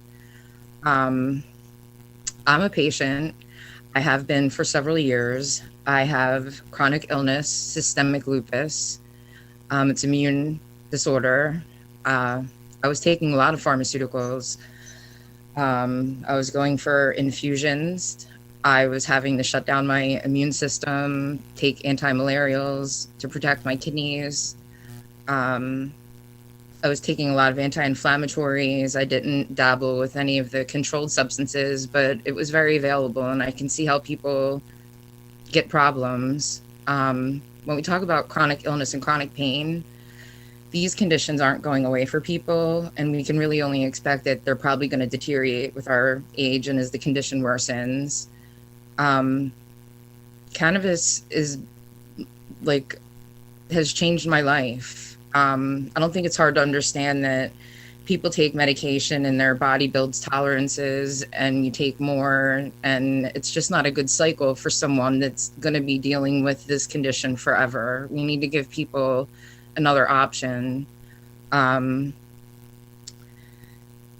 People are taking antidepressants that are making them want to commit suicide. We're losing 22 veterans a day to suicide, and so many of them are speaking out about how this has helped them. Home for the Brave, there's veterans there that are medical patients, and if there were something closer, they wouldn't have to travel so far. They don't have transportation, just like a lot of people with disabilities don't have transportation. If it were available, at least for medical people, I think it would be a good thing. There's so many things that it's helping: seizure disorders, multiple sclerosis, cancer. I hope that you guys, if you do decide that you opt out, that you are careful with the language that you use, so that if there is a possibility for a medical opportunity in the city, that it would be available for people that are needed, that are sick and suffering and dying. I'm in Camden a lot, and I'd be happy to help with anything if anything's ever needed. I'm with Sativa Cross, nonprofit as well. And as an organization, we would do anything that we could to help you. And thank you for your time. Thank you, and I appreciate the time you spend helping our nonprofits in the city. I appreciate that. Thank you very much, and we'll definitely keep in touch with your organization as we go through the process. Again, it's going to take a village to get this done, and those that are out doing the work already with some of our populations that are dealing with certain issues, we definitely want to make sure we hear from. Thank you again. I look forward to it. Thank you. All right, that looks like our last public comment. Correct, Ms. Mason? That is correct. There are no other public commenters at this moment. Okay, so thank you, everyone. I'd like to, before we motion to close this meeting, I just would like to say that our next meeting is scheduled for Thursday, July 8th at 6 p.m. Same Zoom channel, and it will be posted at least 48 hours prior to June 8th with the link and the passcode to join the meeting. Again, and thank you for everyone in their participation. There is no state site for Okay, and then the products that are prescribed as medicine, Are they different from the adult use? So I can go ahead and kind of go into that piece of a slide on some of our products. So currently, if adult use happens tomorrow, it's the same thing. I think there's a misunderstanding or some confusion and stigma around the different medical cannabis versus like recreational cannabis. It's all the same plant. It's all the same product. So currently, if we turn that out tomorrow, the same menu that our medical patients are working from today will be the same menu that our adult use patients are working from. Another question, Mayor? Yes. In regards to edibles, I know we spoke, I think I spoke with Mickey about it, but maybe you could just relay that to the public. I believe it was the last meeting, the mayor held up flashy looking wrappers and stuff to entice children. Can you just talk about how you'll package your edibles? Absolutely. Well, first, edibles are illegal. Edibles are illegal in the state of New Jersey. You can't have any products that depict any characters or anything. So some sort of gummy bear and that is actually illegal, not just discouraged illegal. We can't have those. And the ingestibles that we have are tinctures. We also have a lozenge that acts as a sublingual or under the tongue, very similar to a nitroglycerin, or it can be swallowed as well. It has two different onset effects. One kind of takes effect sublingually in about 15 minutes, and if you swallow it, you can also melt it on your tongue. We have people with qualifying conditions that have difficulty swallowing, so the lozenge can just dissolve on your tongue. It doesn't taste great, so it's definitely not marketed to really anybody, but it is illegal to have edibles. And like I said, our menu that is live today, we sell today, which is very also does not. It's the same for lozenge. And another thing that I think that we've all heard about edibles is the concentration and the dosage. And I understand your dosage is somewhat regulated, or our dosage is very regulated. So in our market currently, and we're the only state that does this. Every product has to be equivalent to 1/8 ounce of cannabis. So that's either 350 milligrams of active. So the lozenges that we have, for example, are 35 10 milligram tablets, and so that's very low potency. So like everything that comes stays in that ballpark. It's 3.5 grams of flour or 305 milligrams of vaporizer at 70%. Those are that's the concentration that we have to work in. That's regulated per the New Jersey CRC. Thank you. By the way, Mike, were you the one that took me on the tour? Yeah, I think myself and the Thank you. Can I just, Mayor? Yes. I just want to read this because this was a lot of misconception. I know you just talked about it, but I would like to read the state law and New Jersey state law. No edible cannabis products shall be manufactured, marketed, or sold that are in the shape of or a shape bearing the likeness or containing characteristics of a realistic or fictional human, animal, or fruit, or part thereof, including artistic character or cartoon rendering. I just want people to know there was some misconception about what the edibles were, like fruit or, so I just wanted to let people know that it's not looking like some, Ninja Turtle. If I may, I mean, it's a very highly regulated, high quality, rigorously tested product as well. And every new product that comes through the system goes through rigorous approvals through the CRC. It goes through multiple people. It takes weeks, if not months, to even get approved the concept of the products, and then it goes through manufacturing. Once it goes through that manufacturing process, it's sent to testing, and then it's tested rigorously. It's tested for everything under the sun. I think one of the things from a safety perspective, there are the things that you're mentioning, the things that are being talked about are out on the street in an illegal market way that are very unsafe and not tested. And we provide a very highly regulated, highly tested product that we believe and we trust. And even if we didn't believe it and believe or trust it, the CRC has put their stamp, and formally the Department of Health in New Jersey has put their stamp on that product, and it's safe for people to consume.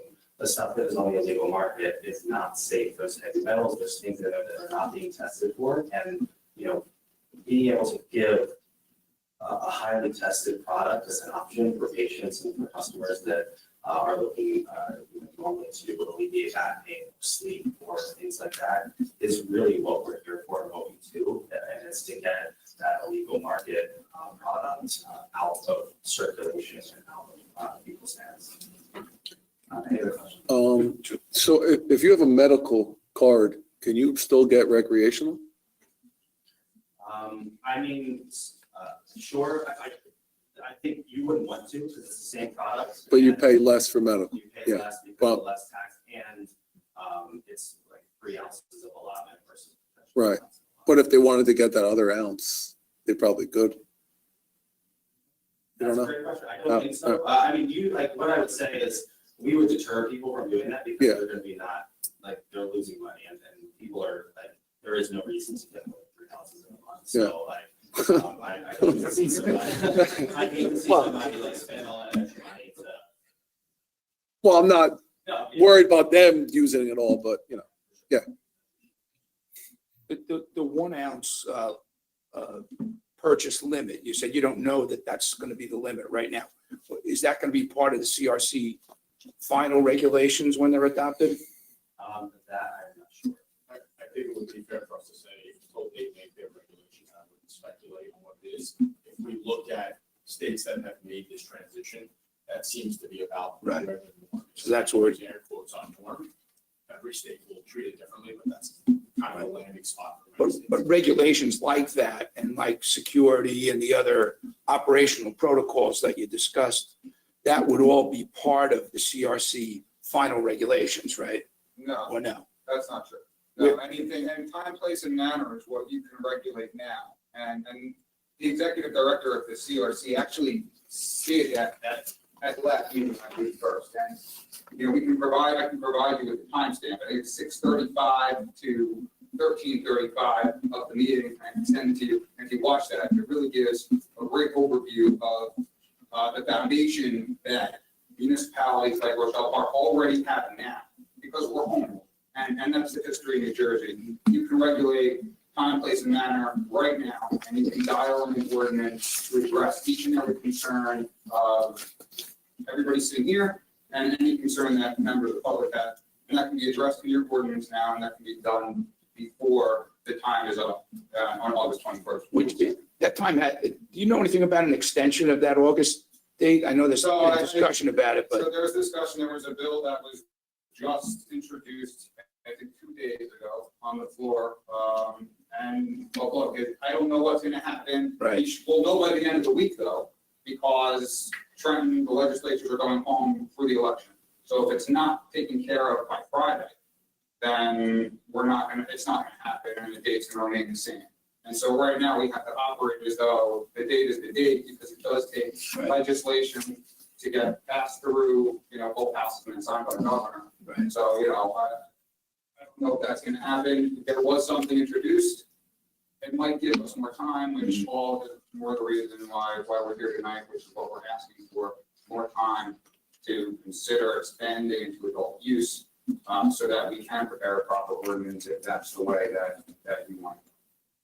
I mean, we can prepare a proper order. That's what yes, of course.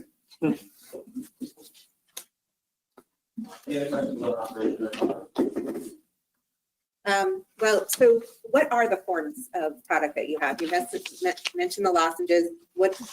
I know there's, from the tours that I've been on, there's oils. What are the different forms? So currently we have flour, vaporizer, lozenge, tincture, topical. Smoke or no? That's the flour. The flour. So you Okay. can use a dryer vaporizer. We encourage people to vape it at a lower temperature, around 360 to 400 degrees, so it doesn't combust.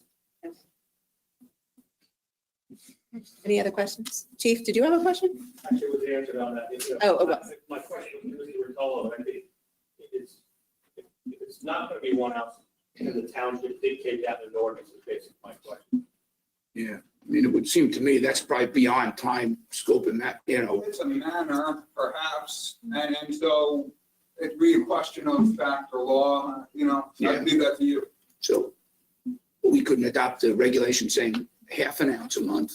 You wouldn't think if, I think it will be hard to police that Right. and implement it, you know, because then you're talking about different standards in terms of. why would that be more difficult than policing 1 ounce? You just put it in the computer, you You're could right, you know what, you're right.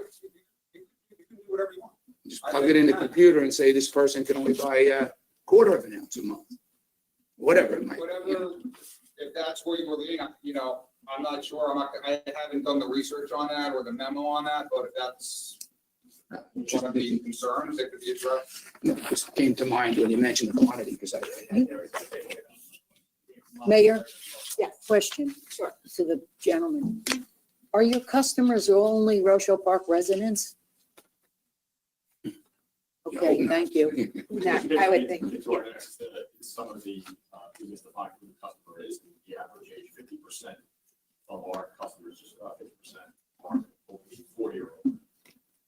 So what Mike's talking about is generally, and again, this is 3 years of my cannabis experience running around different states in the country, it's generally an ounce, fibromyalgia, and I wake up.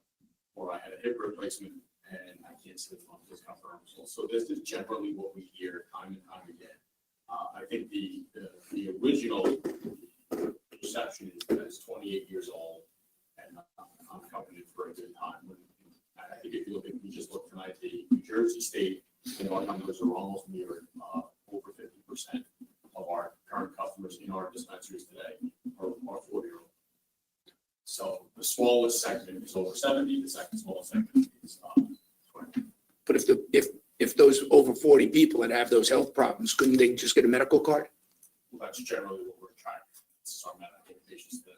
So in my experience. Oh, okay. You're not talking about the adults. So in my experience, when you take a state from medical to adult, in general, the numbers generally just bear out almost like. That's interesting. Yes, it's actually counterintuitive to what you would want to believe. Yeah. But the general populations that's consuming cannabis is me. Right? You walk into our dispensaries and then you see our customers. It's not college students coming in. It's generally people with discomfort. Right? And that's generally speaking. That doesn't change in the adult use because what the general consensus is that the root is there and they're also somewhat medicated. They just choose not to do it through What I look at, I'm sorry, what I look at is maybe the guy, whoever is purchasing recreation, adult use, they don't want to go to the doctor to get a card. They want to come in and buy it. I heard, I don't know how it goes now, but it used to be expensive. There's still Through a the cost. doctor. There is a cost associated with maintaining a medical card. There is also a small contingent of people that have benefits, whether it be people that are retired military that don't want to be in that program for fear of any retribution on this. So you hear a lot of these stories that who are medicated but choose not to be part of a regulated program because they don't want their name part of the system. So many times they do that. You hear these stories again. This is my experience being in cannabis for 3 years now. Around the country, multiple different states, you hear this constantly. Generally speaking, it's still about 60% male purchase. It's about 40% female purchase. We don't believe in cannabis that males smoke more cannabis than females. We think males are still making a purchase. So it's just some of the facts there. so they're purchasing it for others? Is that what you're saying? In adult use, sometimes males are more purchased. We can't quantify it. We don't know. When you look at studies of who uses cannabis, it can go 50-50 or darn close to it, but the purchasing power is still there. Okay. That's what we see today. And what is the cost of, I have no idea the cost of your products. I mean, I know it depends on probably the type and the dosage, but. It's about, roughly speaking, it's about $60 for that equivalent depending on the format you take. Okay. Right. And as one of our goals, obviously, is we continue to expand our facilities to drive the cost down. Mm-hmm. Right now, it is an expensive proposition. As more of New Jersey comes online in the grow facility, you'll be able to be vertically integrated and help offset some of that cost with larger crops. It's a pretty easy economic situation where we can have a little proprietary product and help drive some price down for better cost for customers that want to do it. Okay. So that's the average sales approximately $60? No, our average sale, we're tiptoeing around some, because we are a publicly traded company, so I have to be very careful about stats and figures. But I will share with this group that our average sale is more than 2x that. We can see it hover anywhere on any given day from 140 to 160 bucks a day. So it's a significant purchase. Sure. And again, when you start thinking about the average age and disposable income, there's a correlation. So some of the economic impact that we'll talk about, obviously, Rochelle Park has the potential of a 2% in local sales tax back to Rochelle Park. And job created. I mean, if you think about adult use, we would more than double the traffic in that building. I venture to say it would be 3 to 4x that I operate a lot of buildings and not many have more than 8 or 10 registers. That facility has 20 based on the population of Route 17 and what's around Route 17 there. So that is built to digest much more volume than we're doing today. So I think there's a significant opportunity around careers where we have a lot of local Rochelle Park and around the surrounding area employees today. We look to continue to expand. I mean, obviously hiring from the community, being part of the community. So I think I can talk a little bit about community impact here as well. It's what we do. It's hiring from the community, foster the community, create jobs, and that's pretty real. That's good to continue to expand. My role is to obviously bring talent that is trained and obviously look at the level of expertise that is brought to this. You've got to cultivate from inside, and people that it's very hard to come from the outside and understand cannabis operations. It is a tremendous learning curve. Just what they've shared here is years and years of knowledge. And it's a new industry. You're building a company in the industry at the same time. This is an opportunity to really create really long-term careers. Can I ask a question? Sure. So what licenses would you be seeking, just aside from retail? It's strictly free. Nothing more. We already have our grow facility approved and it's operating. Obviously, the more robust that becomes, the better retailer we become. So the New Jersey license is what they call a vertical license. You are allowed to grow, you're allowed to manufacture the products, and you are allowed to eat free outlets. That's one license. So we just want to expand our retail from medical to medical.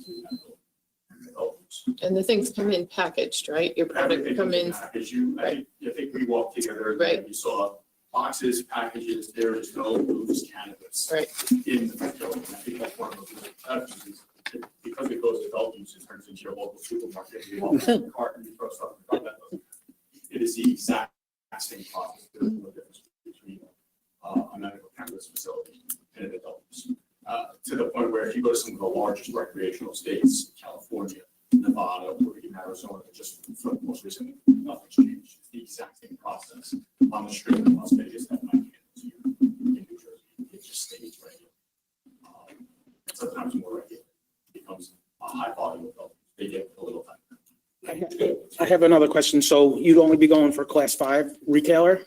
Not, would you want to do the class 6 delivery? Class 5 has delivery built in, it's part of it. So in other words, once the delivery is allowed to happen, and I think that decision is made by the CRC, it's not made by Ascend. And they would be allowed to expand into that under their license if you allow them to expand the buildings here. Yeah, I'm looking at it. I mean, that's my whole problem with all of this is everything is just so uncertain at this point. So you're telling us that all you would want is retail. I ask about delivery and you think that that's encompassed there when I'm looking at something that shows it specifically different. And again, it's not you, it's. My experience, I don't want anything to do with delivery. I've had to stand it up in the pandemic in my past company for cannabis, and it is a very tough chain because you cannot, the chain of custody and delivery takes hours. You can't, it's a service, it's a nice to have, not a need to have. If I never need to touch delivery, I would be completely okay with that. And I'm fine. I wasn't really asking for the delivery issue, other than to bring out that there are things here that we're told one thing, and in actuality, it's some of these things are uncertain. So I just fear that there's other things that we've spoken about that might not hold up once the processes are in place from the state, and that's not going to be until the same date, I believe, right? Well, you can, like Chris said, if they're not interested and even want to allow delivery, then you can restrict that in your ordinance right now. I understand, and again, it wasn't so much that specific for delivery. That's just one instance that I brought up that is unclear as it stands now. That's my only point. I think what we can say from a sentence standpoint is you could shop us here in Montclair, you could shop us here in Rochelle Park. You'll see consistency across the board. You can shop us in Illinois. The standards don't change. We meet the standards, and that's why it's for safety of our needs. It's for safety of our patients. You don't want to be the middle, right? You want to make it a little bit more secure, have a little bit better partnerships, and obviously the amount of time we spent locally here talking, touring, demystifying some of these things. And again, I think it comes to this team of what's the need. Where do you find some of those opportunities that we can regulate out today? I think that's probably what we want to probably will be an amazing safe experience in your town. And we don't want to issues. And I think we've been open now for how long? Yeah. And I think we've run seamlessly. It's been smooth. It's been non-disruptive. The lines. And I think we want to continue to be great and work with you to regulate where the concerns are. Thank you. Sure. Well, yeah. I'm going to talk a bit about our community outreach. So I think of that in a few different buckets, and one of the buckets is education education, community education. I think you just here talking about it now, demystifying and destigmatizing some of the things that happen in the dispensary is very important, and it's the most important to do in communities that you're in. So as I said, I come from Cannabis. I worked in Cannabis for 4 years. I worked in New York and all over the state. I think it was the most impactful and most important was to get in front in libraries, in senior centers, and in places in the community to just talk about cannabis and medicine, one, but also what we do. We want this now. We want the community to feel comfortable with what we're doing. And the best way we can do that is being open and honest about our operation, being open and honest about the product and the plan. So that's the first piece of community outreach that we're committed to doing here. The second is partnering with local practitioners and local doctors. So currently in the medical market and still once in adult use happens, we like to partner with local practitioners because we want to understand better from subject matter experts, how do you want your patients and how would you like the community to be cared for? What are some things that you look for that we can help? We also like to create those relationships. So if we're in a dispensary, we have a difficult conversation, we have a tough call, we can go into one of our consultation rooms, so we can call that doctor and say, hey, look, we have this patient here, we have this issue. Could you help us match that with the product? So that's something that's very important to us too. We also like to be good community members. I mean, we are a business in this community. You will see us at 5Ks, like you'll see us at running walks, you'll see us at park cleanups, you'll see us like at those things that you would expect any other business to be at. We're going to be that as a part of your community. And for example, a couple weeks ago, we got a lot of pressure from our teams to want to get out and do something. So we went to Center River Park and did a park cleanup. We went 18 members out. I will say, in this park I've never seen in my life. I've done this in every market I've been in, Queens, Long Island, Hudson Valley, Plattsburgh. We always go, we have a great time. It's always super fun, but parks are always a mess, so it gives us a lot to do. We were able to just take a nice leisurely walk through the park, the tiniest bit. But the team was really excited, and it got us very excited to continue to do that. They were even talking about wanting to do, a community garden if we get allowed to have that conversation to do something like that. We heard about some shrubs in the pond. That's something that we would love to do. I mean, these are the types of things that you would like to work with us to give us opportunities for community service. We're all ears for that. It's important for us to get out and educate. It's important for us to get out with local practitioners, be able to treat patients and customers in an appropriate way. But it's also important for us to give back to the communities that we serve. I'm very passionate about that just personally. So I bring that to my professional life to make sure that we are good community members and giving back. So that's a big answer. Thank you. Yeah. I was gonna ask. Wait, you're not gonna ask about a basketball court, are you? Are you? No. But well, how much revenue would we be expecting for the town? I know you said you can't really give numbers. Yeah. Again, it's not that I don't want to answer it because 2 months ago I would have told you to the dollar because we were private. As a public company, Yeah. 2% is a significant number. So what does the Montclair facility do? You can't give that number either. That's got to be public knowledge at this point, right? Or, no. As a private company, we report consolidated. We don't report Per thing. per entity. How about I share this?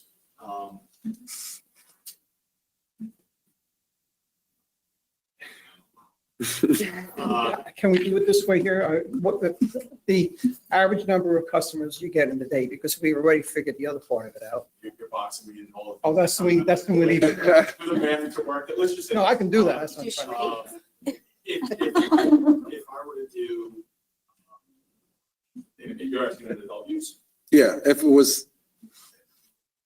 if I don't do $1 million a month, there's people behind me not working. Okay. I'm saying that like, we have lofty goals. Okay. And I will tell you, that as some of the larger operators of pest companies, the millions per month that are being done in the medical use today, right now in this state, it's significant millions per month out of some of my peers. Now, we just came out of the gate at a month and a half old. We're still getting our sea legs and getting people to understand who we are and what we do. And there's only so many cards in New Jersey that we're all trying to get a share of those 100,000 plus cards in New Jersey. So that's a limiting number for right now. But as an adult use, I think you're going to see, to your point, maybe 750 to 1,000 customers a day easily digestible through that building with no lines. Okay. And you wouldn't even know that there was 1,000 people going through that store today. I do have an adult use store right now, which is one of the largest in Illinois, that does about 1,500 a day. So there's significant growth. And I think we're very, very well positioned in that sense if you guys. And you would have enough registers for. I mean, you'd be able to handle that much. So in my right? past life, the most registers I had in any store, which is the largest cannabis cannabis company in the United States, the largest footprint of registers was in the low teens, 12, 13. And you got 20 I here. have 20 in the store today, and I did that based on the amount of density in New Jersey. You would much rather have that overbuild than scramble to catch up. Okay. And if, as Mike said, if you're going to see 6 per hour as we're starting up, I think we can get that number down to 5-minute transactions. You can start to see 7 and 8 per hour per register. You can start to back your way. Is that fair? Yep. Fair. Yeah, I get it. Question? What other questions? I could read this from the record yesterday. The mayor of our neighboring town here said to, I guess, the township, cited medical marijuana facilities making about 20 million per location would return 400,000 to the borough through the 2% transfer tax. You don't have to say yes or no, but it's an estimate from our neighboring mayor. I would say your neighbors are really well informed. And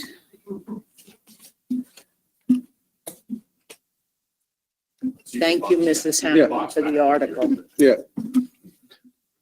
What other questions can we help you with? Anything? Is there any other questions? There's just one more thing I'd like to cover.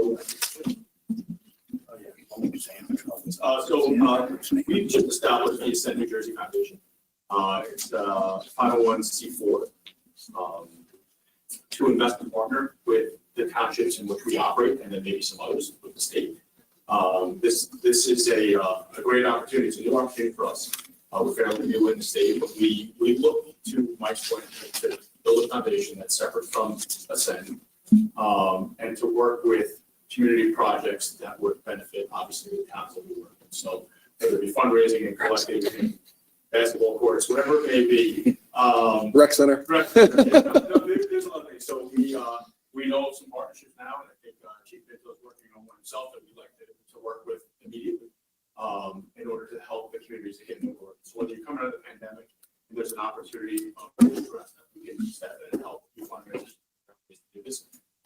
But this has just been set up by us. I am now the president of this foundation, so I'm looking forward to it as a New Jersey resident, somebody that operates in the state. I take a lot of responsibility for this, and I look forward to having people impact as we continue to grow this organization forward. One more thing. I know we heard it. I just want to ask it again. You're only interested in retail here. Yeah, 100% only interested in retail. This is the conversation about going from medical use to adult use. And if we were to, due to the uncertainty of the retail, if we were to put in an ordinance that there is no delivery service coming out of there, you guys are okay with that? You want to sign now? No. Yeah, I've stood up delivery personally in other states. You gotta realize chain of custody. That's what I said. These got to be delivered with armor's cars. Uber's not coming. More discreet you want, the better. These are the cameras. Yeah. There's GPS located, but there's a lot of security that goes into this big cost. But generally, Amazon probably does, 25, 35, 45 deliveries a day. They drop them a day. I have to hand it to the car. And that gets you about 12 deliveries per 8-hour shift per 8 hours. So it's a nice to have when you have severe medical patients and there's a service. I would look forward to a third, New Jersey, somebody else figure out the third party situation where it's chain of custody, regulated, but it's not my business. That's not, I would like this on. It's one big headache. I don't think so. No. Well, thank you. Thank you. Thank you. Thank you guys. Send it to the public. Yeah. To ask them. So we brought also here Dr. Nathan, who's the founder and board president of Doctors for Cannabis Regulation. If you would entertain him, he's an expert in his field, separate and apart from Santi, if he can present. Yeah. Sure. Come on forward. Public hearing. Yeah. Hello. Thank you very much. Good evening, Mayor Artola and honorable members of the Rochelle Park Township Committee. My name is David Nathan. I'm originally from the Philadelphia area. I attended Princeton University, completed my MD at the University of Pennsylvania School of Medicine, and completed my residency in psychiatry at Harvard Medical School. I'm a board certified psychiatrist, and for the past 23 years, I've lived with my wife and 2 children in Princeton, New Jersey, where I have a private practice. I'm a clinical associate professor at Rutgers Robert Johnson Medical School and a distinguished fellow of the American Psychiatric Association. Most relevant to my appearance tonight, I am the founder and board president of Doctors for Cannabis Regulation, or DFCR. Through DFCR, I've testified before both houses of the New Jersey legislature, as well as in many other states and the United States Congress.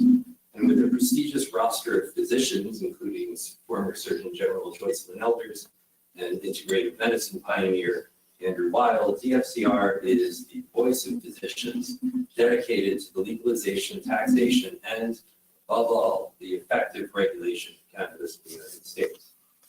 Last November, the voters of the Garden State delivered a clear and bipartisan message to the nation, and that is that the era of New Jersey's misguided cannabis prohibition has now ended. And now comes the challenging work of building a legal cannabis industry that serves the interests of both public health and social justice.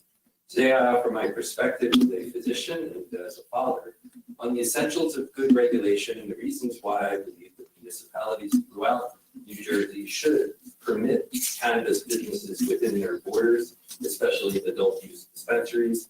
In anticipating a common question, how would I feel about it appearing in my town in Princeton, New Jersey? I'm actually very much in favor of the cannabis tax board there, and I would be happy to have a dispensary on my street. Doctors for Cannabis Regulation has a platform of regulation that promotes a core set of principles based on public health that should be included in any regulatory framework in legalized jurisdictions. There are three public health provisions that I'd like to discuss today. First is the need for government oversight of cannabis production, testing, and sales of both medical and adult use cannabis products. The regulations regarding the two, medical and adult use cannabis, are similar but not identical. But the needs of patients, medical cannabis patients, may differ from those of the general public, but the basics of cannabis regulation are common to businesses manufacturing both types of products and the dispensaries that sell them. DFCR's second regulatory priority is the proper labeling of cannabis products. It's the final common pathway for a number of regulatory processes. It is arguably the most important regulatory protection for patients and consumers. Working with DFCR and the standards organization ASTM, I have developed the Universal Cannabis Information Label and Universal Cannabis Product Symbol. I've begun speaking already with the members of the New Jersey Cannabis Regulatory Commission about the adoption of these standards, which will ensure that New Jersey's labeling standards will be the best in the nation. The third key priority is the prevention of non-medical underage use through several means. One is the evidence-based education about the risks of cannabis use, also child-resistant packaging, a ban on packaging, marketing, and advertising that attracts, not just is targeted, but rather attracts underage users, and penalties for adults who enable diversion of cannabis to minors. While occasional cannabis use by healthy adults is generally considered to be safe, non-medical underage use carries risks to the developing brain, as do alcohol, nicotine, and other potentially misused drugs. However, the prohibition of cannabis has never prevented underage use, and in study after study, the rate of underage use in legalized states has not increased. I'll repeat that. The rate of underage use in legalized states has not increased, according to the rate preponderance studies that are out there. And in fact, it may be the very presence of dispensaries where retailers can prevent sales to minors that may aid in restricting points of access to would-be underage users. Thus, the presence of adult use dispensaries in Rochelle Park should pose no threat to public health. The proximity of dispensaries in other towns and the option of delivery services, which I do believe will be there when the CRC has finalized their recommendations, it creates a situation in which the use of cannabis will be relatively unaffected by the presence or absence of local dispensaries. However, there are also several affirmative reasons why municipalities should actively encourage the opening of adult use dispensaries. First, we've learned through the experience of other states that medical cannabis patients often purchase their products at adult use dispensaries, particularly when the medical dispensaries don't have the products they need. Second, the availability of regulated cannabis displaces the unregulated market, and that helps ensure that patients and consumers in Rochelle Park will have local access to safe products that are tested and properly dated. Third, in some limited studies, so it's not proven for sure yet, there is the suggestion that fatal opioid overdose rates are not only lower in states with regulated medical cannabis, they also appear to be lower in counties that have dispensaries within these states. Given the tens of thousands of New Jerseyans who have died from overdoses in the past 20 years, there is a real and intriguing possibility that people living with addiction may substitute non-lethal cannabis for dangerous and highly addictive opioids. And finally, adult use dispensaries in Rochelle Park will bring in revenue that could be used to support public health initiatives and youth drug education. While the absence of a dispensary will not prevent the use of cannabis by adults here, it will ensure that the municipalities permitting dispensaries and other cannabis businesses will get the revenue that Rochelle Park could otherwise put to good use. And ladies and gentlemen, I thank you for your time, and I would be happy to answer any and all of your questions. I actually discussed cannabis with my doctor, And they told me it is a gateway to get people off opioids. I mean, to say that there is cause and effect, I don't think that's been established yet. Now, in a lot of states, including New Jersey, that actually is a medical indication, and I think it should be because of the degree to which any displacement of opioid use by something like cannabis, which cannot cause a fatal overdose. That's a good thing. And so I think that the liberal policy we have about that is well placed, though I always stick with the evidence, and I'll say that we don't know yet whether there is a causal relationship between increased use of cannabis and decreased use of opioids. I think studies within the next couple of years should confirm. Thank you. Sure. But cannabis cannot cause a fatal overdose, correct? It cannot. Okay, thank you. Thank you. So we usually hear the opposite, that cannabis is the gateway to opioids. You're saying it's the other way around? I'm not saying it's necessarily the other way around. Okay. Again, the evidence for that, but I will say very conclusively that there has never been established a causal relationship between the use of cannabis and the later use of any other drugs. It's hardly surprising that individuals, especially young adults, will try the so-called soft drugs before the so-called hard drugs, both because of their availability and their relative safety. So people do try cannabis before heroin, but they also try alcohol, tobacco, and sugared sodas, all of which have a certain propensity for misuse. There is one way in which there is really a link between the use of cannabis and the use of hard drugs, and that is in communities where cannabis is illegally purchased. It's sold along with the so-called hard drugs, heroin, methamphetamine, cocaine, sometimes with free samples being given out along with the cannabis, first one's free. Those are highly addictive drugs, and I think that decoupling the cannabis market from the market for the other much more dangerous drugs, I think is a good thing. So, the causality is a tricky thing. It kind of comes down to that concept that if a windmill is turning faster, it doesn't mean that it's making the wind go faster.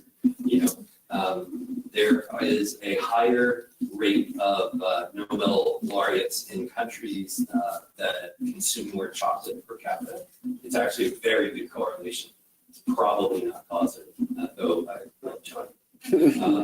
And you can't say that the wet sidewalk is making it rain. And I think that since the 1920s, when it was understood, actually early 30s, when it was understood that cannabis was not so harmful in itself, the people who sought to have it prohibited on the heels of the end of alcohol prohibition and a lot of folks being out of the job, it made cannabis an appealing target because though it wasn't so harmful in itself, there became a very common misperception that it was, and this is a quote from a book, that it was a stepping stone to the use of heroin. And there has never been evidence for that. In fact, the Institute of Medicine, which is now, I believe, the National Academy of Science, Engineering, and Medicine, has said that cannabis is not known to be a gateway drug, or is not known to be a gateway drug, nor is it even the best correlated drug with the use of other drugs. And if you guys want to read about the health effects of cannabis, still it's now 3-4 years old, but the best treatise out there is by the National Academies of Science, Engineering, and Medicine. So NASCM. Cannabis will get you that. Anyway, by the way, I'm happy to give my contact information to any or all of you if you follow up with questions or want to hear if you say, well, that sounds far-fetched, I'd be happy to talk about this stuff. There's also been a number of studies, the link between marijuana, psychosis, and suicide, especially among young men. Do you have any findings on that? There's a number of... Well, the suicide report just came out, and that's actually the second of two. The problem with that one is again one of causality. The people who use cannabis are more likely to have psychiatric disorders to begin. We know that to be true. So we can't conclude that the suicide rate is higher because of cannabis, but there is a correlation between cannabis use and suicide across a large population. I think it's an artifact because you also see the same correlation between antidepressants and suicide. Some of you may have heard that. There are actually black box warnings on antidepressants about that. And there may actually be something causal about the antidepressant effect, saying cannabis with antidepressants in young people, like the youngest adults. But even in that group, when you look at the broader picture clinically, you're finding that antidepressants, not surprisingly, save many more lives than they take. Correct, but they're monitored by a doctor. So if we have adult use and we have young adults using this without the monitoring of a doctor, who can they go to prevent the suicide then? Again, I think people where you see suicide rates higher correlated with most things, those are people who already have psychiatric disorders of some kind. There's no evidence that cannabis causes depression or bipolar disorder or anxiety or any of the other common illnesses. I will talk about psychosis though, because that's a special case. So I don't really think there's a lot to conclude about suicide and cannabis. Psychosis in cannabis, you asked about that as well.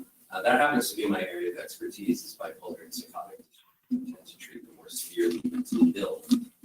And it is clear from the literature that there is a causal link between cannabis use and psychosis in individuals who are predisposed to psychosis. So it can trigger a psychotic episode. It can exacerbate a psychotic episode, but there's no evidence that in individuals who are not going to develop psychosis anyway, that is the cause of their psychosis. It more appears to be a causal trigger or exacerbating factor, which, by the way, for suicide, for psychosis, alcohol also fits that description. Okay, and then the Mid-Hudson Forensic Psychiatric Institute, it's one of the 3 places that New York sends their criminally mentally ill.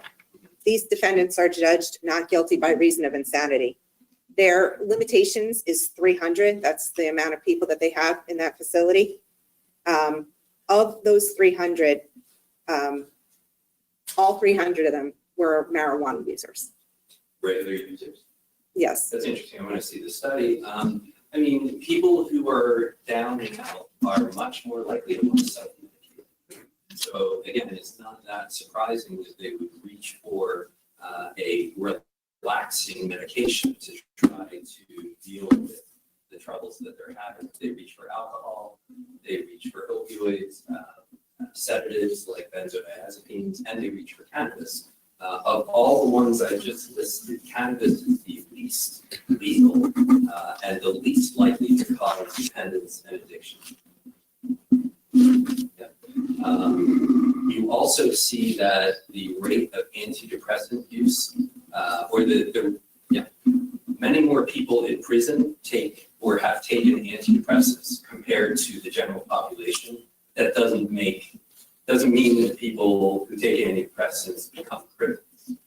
And nor does it mean that the criminality somehow is intimately tied to the antidepressants. It's more that people who are struggling are more likely to commit crimes, and they're also more likely to use substances. And then if it's legal, the minimum age would be 21, like alcohol. Yeah. Brain stops growing at 25. Is there any special kind of limitations or anything for that roughly 4 years of continual development? So that number I have to disagree with. Okay. The brain can develops across the lifespan. It never stops. We learned in biology class that you stop making neurons at a certain age. I think that was probably related to our drug education, which I know is the best. But that 25-year figure is generally used by people who are opposed to legalization of drug laws because they say that anything that you use before the age of 25 is going to carry a great risk. And since it's mainly cannabis that is being debated nowadays, you hear a lot about cannabis. But the truth is that the brain develops across the lifespan, and think of it as kind of a curve that is steepest when you're young and plateaus off as you get older. And so most of your brain development is actually done by around the age of 16. But does that mean I want my 17-year-old to use cannabis? Absolutely not, because there's still some happening there. And the younger you are, the worse the potential outcome for non-medical use of cannabis. We know that. And so 16 is mostly done, 18 is pretty close, 21 is virtually where it's going to be, and 25 it's a little closer. And so I'm actually very comfortable with the 21-year minimum. I don't know that we should be prosecuting 20-year-olds for using cannabis, but I do think it's appropriate to make sure that the sales only go to 21-year-olds. I would say the same thing for alcohol and tobacco, because any drug that you start before the age of 21, alcohol, tobacco, anything else, caffeine, you are much more likely to develop a problem with misuse than if you started after or at or after 21. So my advice to young people, my kids included, is wait as long as you can. You can have a lifetime of safe use of something like cannabis if you wait. If you start young, you are very likely to run into a problem, and that will ensure that you would not have a healthy relationship with any drug if you started. Okay. And then for medical, it can't be prescribed to anyone under 21, correct?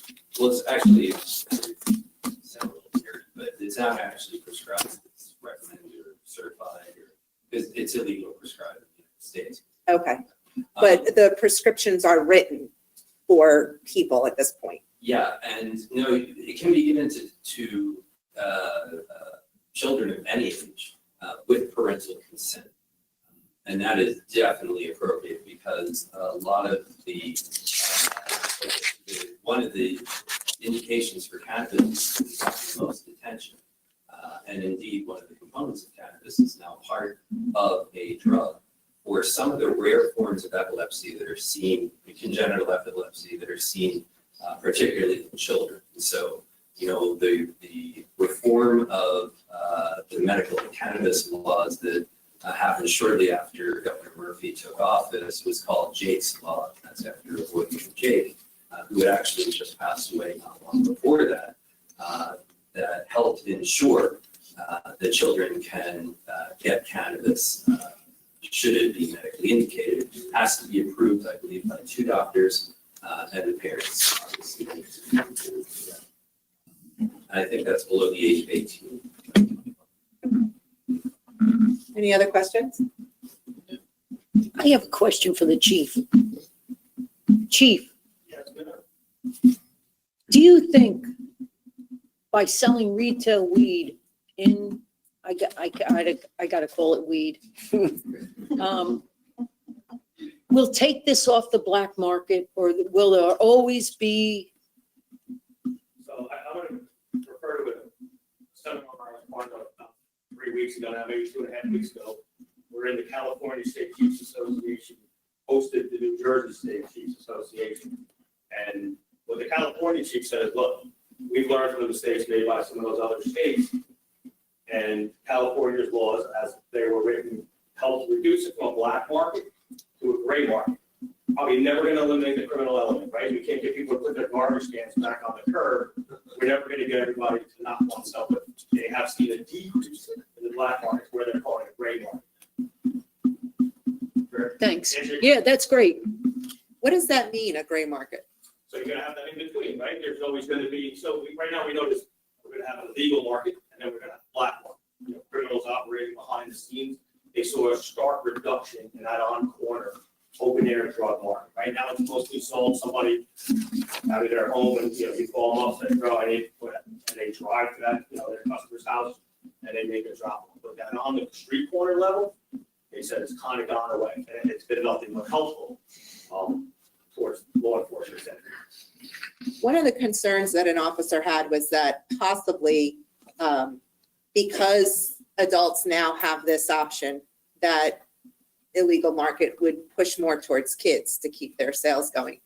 Have you seen or have they mentioned anything of that nature? No. No, again, they're saying that open air drug market on the street corner actually was less than fundraising. Okay. By having the retail and adult use retail, whatever you want to call it. Okay. Any other questions? Thank you. Would you like this? It's highlighted, but we'll be careful. It's just what I referenced. You said you were curious about it, so you can have it. Great. Yeah. Thank you. I appreciate this. I'll just take a look, and if you want, I can get back to you about it. Okay. Thank you. Thank you. So Santi did ask an economist who was up on Zoom if we would be able to put him on. Oh, Whitney is on there. And he is the last person. Here tonight. That's part of the interview. Okay. You can just ask about the tonight. Yeah, Bo, if you could just unmute. There you go. We see your green. Hello. Right. Hey, thank you very much. It's an honor to present to you today. My name is Bo Whitney. I'm the chief economist and founder of Whitney Economics. Whitney Economics is a cannabis consulting and business consulting firm. We have data associated with the illicit and legal markets throughout the United States. We have projections of sales for every country in the world. We have advised heads of state in multiple countries, provided data into Congress, testified at state legislatures. I've served on rules advisory committees, making recommendations on the rollout and structure of regulatory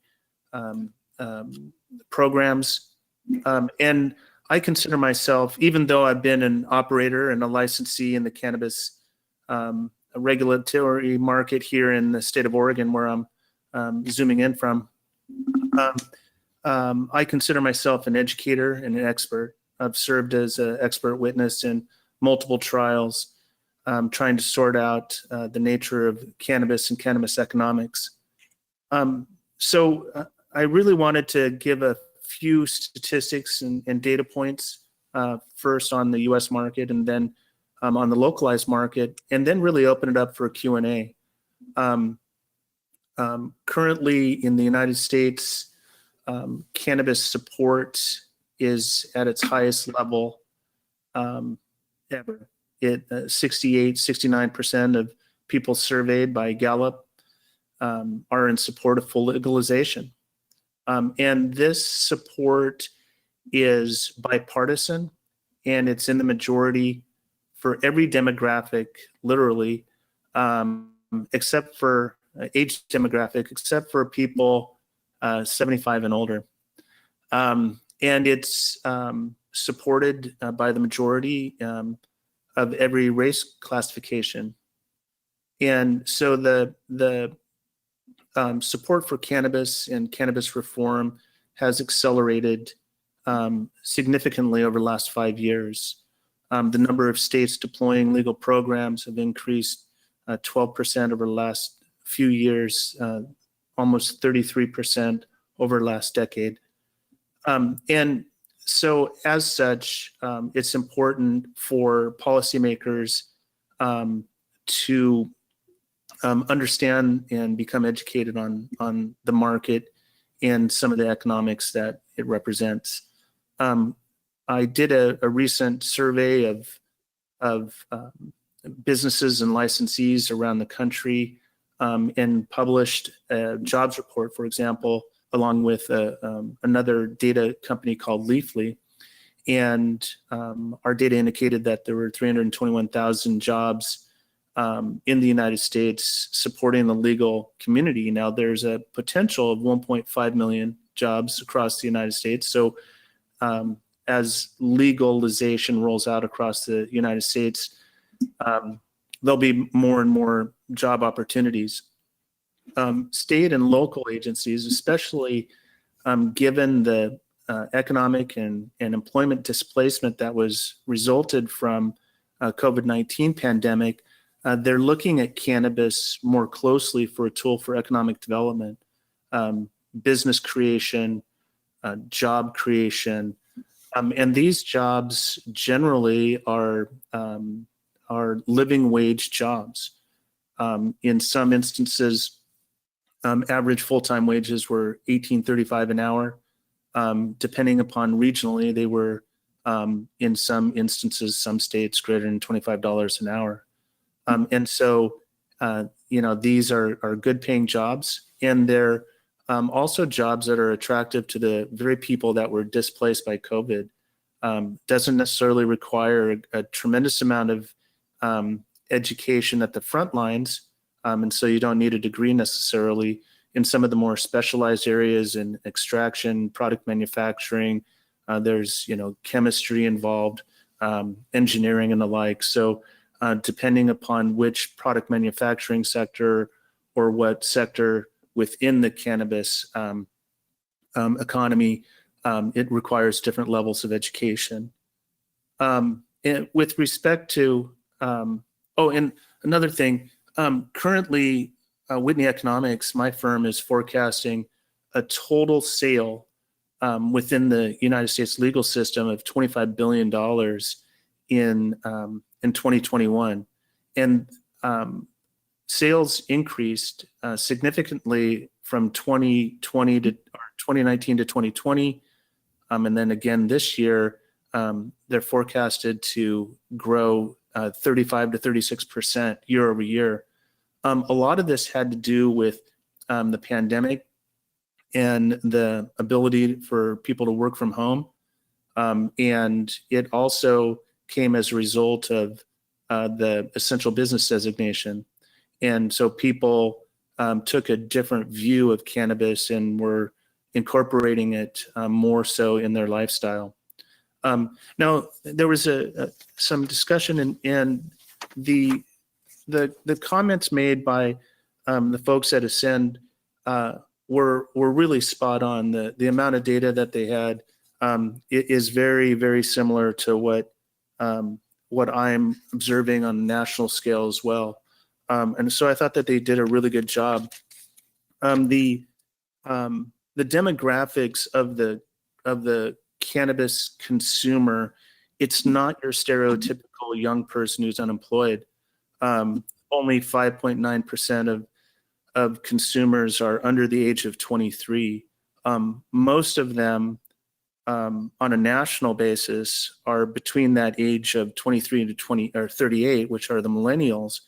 But then the Gen Xers and the baby boomers constitute the rest of the demand, almost 41%. So, and one of the largest growing sectors of consumers in this space are that older demographic. A lot of the rationale behind cannabis consumption is not necessarily for the psychotropic effect, it's more for the medicinal effect, even if you're consuming in the adult use space. Mainly it's anxiety, pain management, inflammation, and in some instances for dietary reasons as well. And so as the cannabis consumer gets older, they'll have more pain management issues. And that demographic views cannabis as a safer alternative for pain management than, say, for some type of prescription drug remedy. In speaking with about the opioids and the influence that cannabis has on that, I've been doing some economic impact analysis for another state legislature, and there is data support. It was a Yale research project that was recently published towards the end of last year, and with the deployment of a retail dispensary within a county, if you go from one dispensary to two, there's a 17% reduction in the mortality rate due to opioids. If you add a third retailer in, it's an additional 8.5% reduction in the mortality rate due to opiates. So there is a correlation between the access to cannabis and the mortality reduction in the mortality rate for opiates. Specific to New Jersey, New Jersey is a very interesting market. Currently, there's approximately 1.2 million cannabis consumers that have consumed at least in the last year. But a lot of those surveys, and that's data that is extrapolated from the Department of Health and Human Services, the SAMHSA studies that are often quoted in these forecasts and other analyses. But I think personally, I think that those consumer numbers are underreported, and that the actual number for New Jersey consumption is about 3.2 million consumers. I put together these forecasts and projected models, which I call the total addressable market. It's the total value of the demand for illicit and legal. And I have the total addressable market for New Jersey at $2.8 billion. Now, not all of that $2.8 billion of demand is being satisfied legally, obviously. Currently, 5 or 6% of the demand is satisfied through the medical channel. The rest is either through illicit market activity or by people purchasing legally in other states and then bringing it across the border. But I've analyzed the deployment patterns and the amount of illicit to legal consumer conversions from other states as they deploy these legal programs. And I'm projecting that even with a modest rollout over the course of this year and next, New Jersey will show a reduction of illicit channel sales.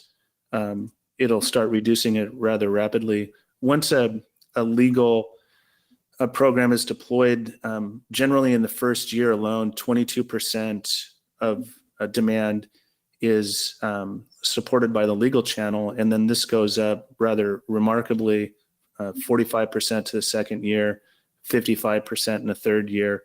And generally it tops out at 88 to 90%. You've seen some of those support figures, legal sales of 88 to 90% of the total market. You've seen some of those results out of, say, Colorado, a little bit similar numbers in Oregon as well. They're more mature markets. By 2025 in New Jersey, I'm forecasting that 60% of the total market demand will be satisfied through legal channels. And that's pretty significant in a short period of time.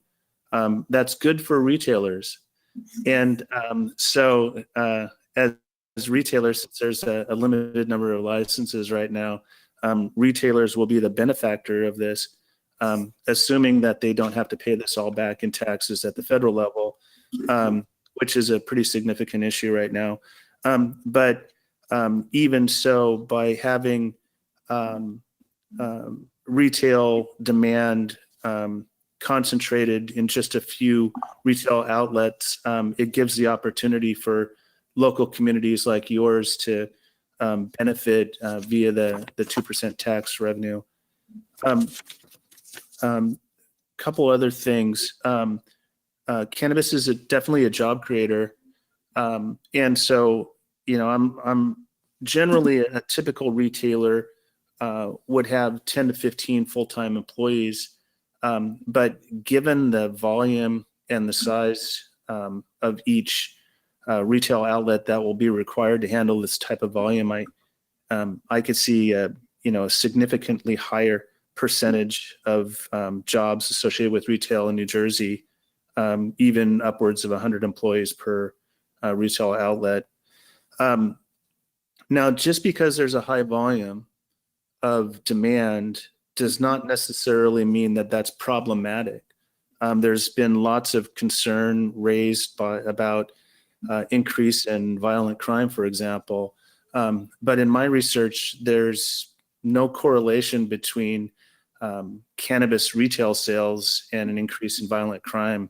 It's actually a little bit towards the opposite. It's non-correlative, easy for me to say.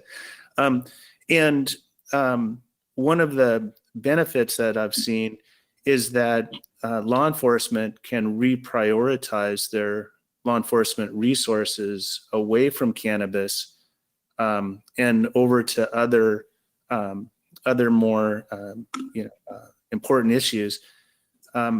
Even with a reduction in focus on cannabis, there's definitely evidence to support that more violent crime investigations are closed out successfully as a result of being able to reallocate those law enforcement resources.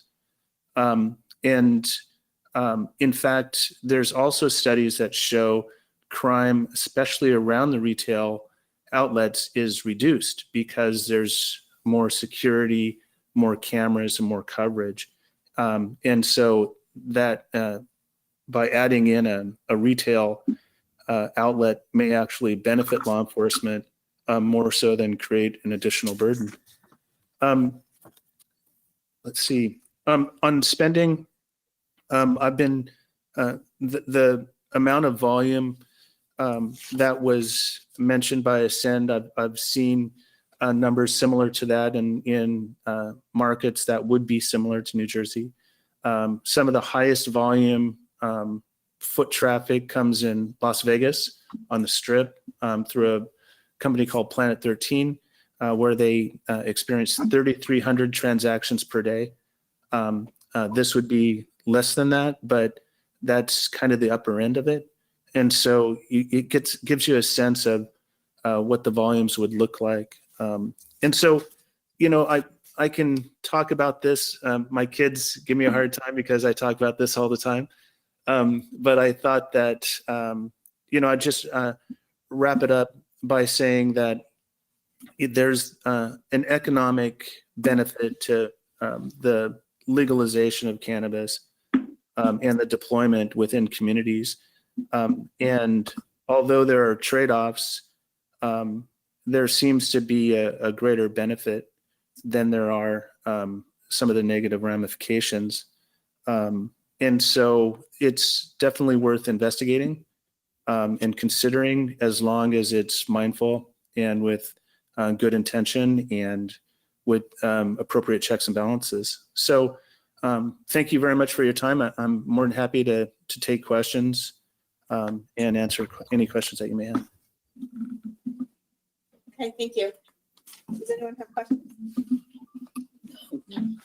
Thank you. Okay, thank you. Okay.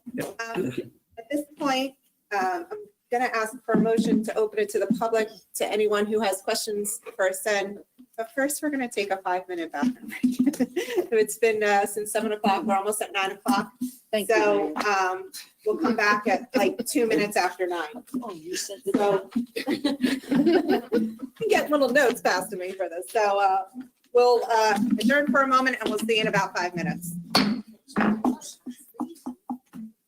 Excuse me, Joe.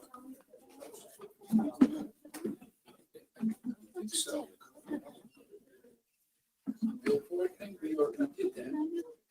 We can take everyone. I just noticed it was on. Yeah. My kids, I think.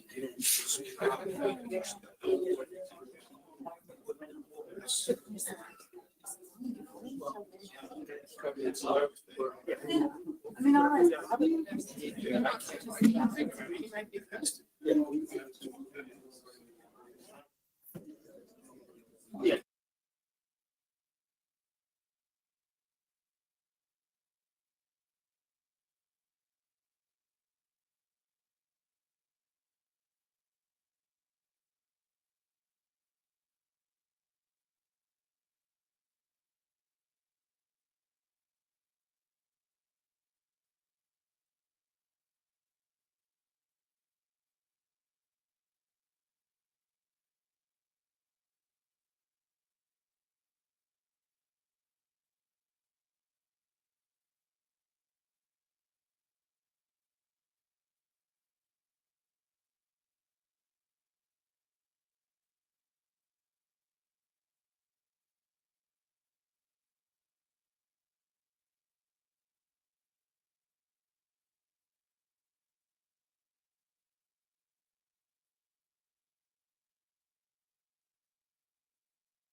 Well, I guess we're done for the day. Whoa. Wow. Well, that was quick.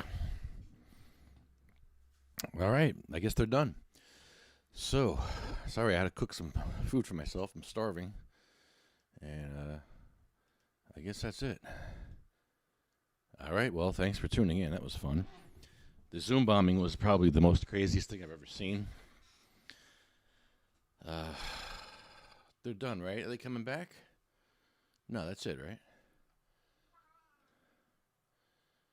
Yeah, they're done. All right, we're going bye-bye. Thanks for tuning in, everybody. We'll see you tomorrow for the podcast at the State House. We'll have joints to give away, free dab bar, free lunch, and it's going to be good.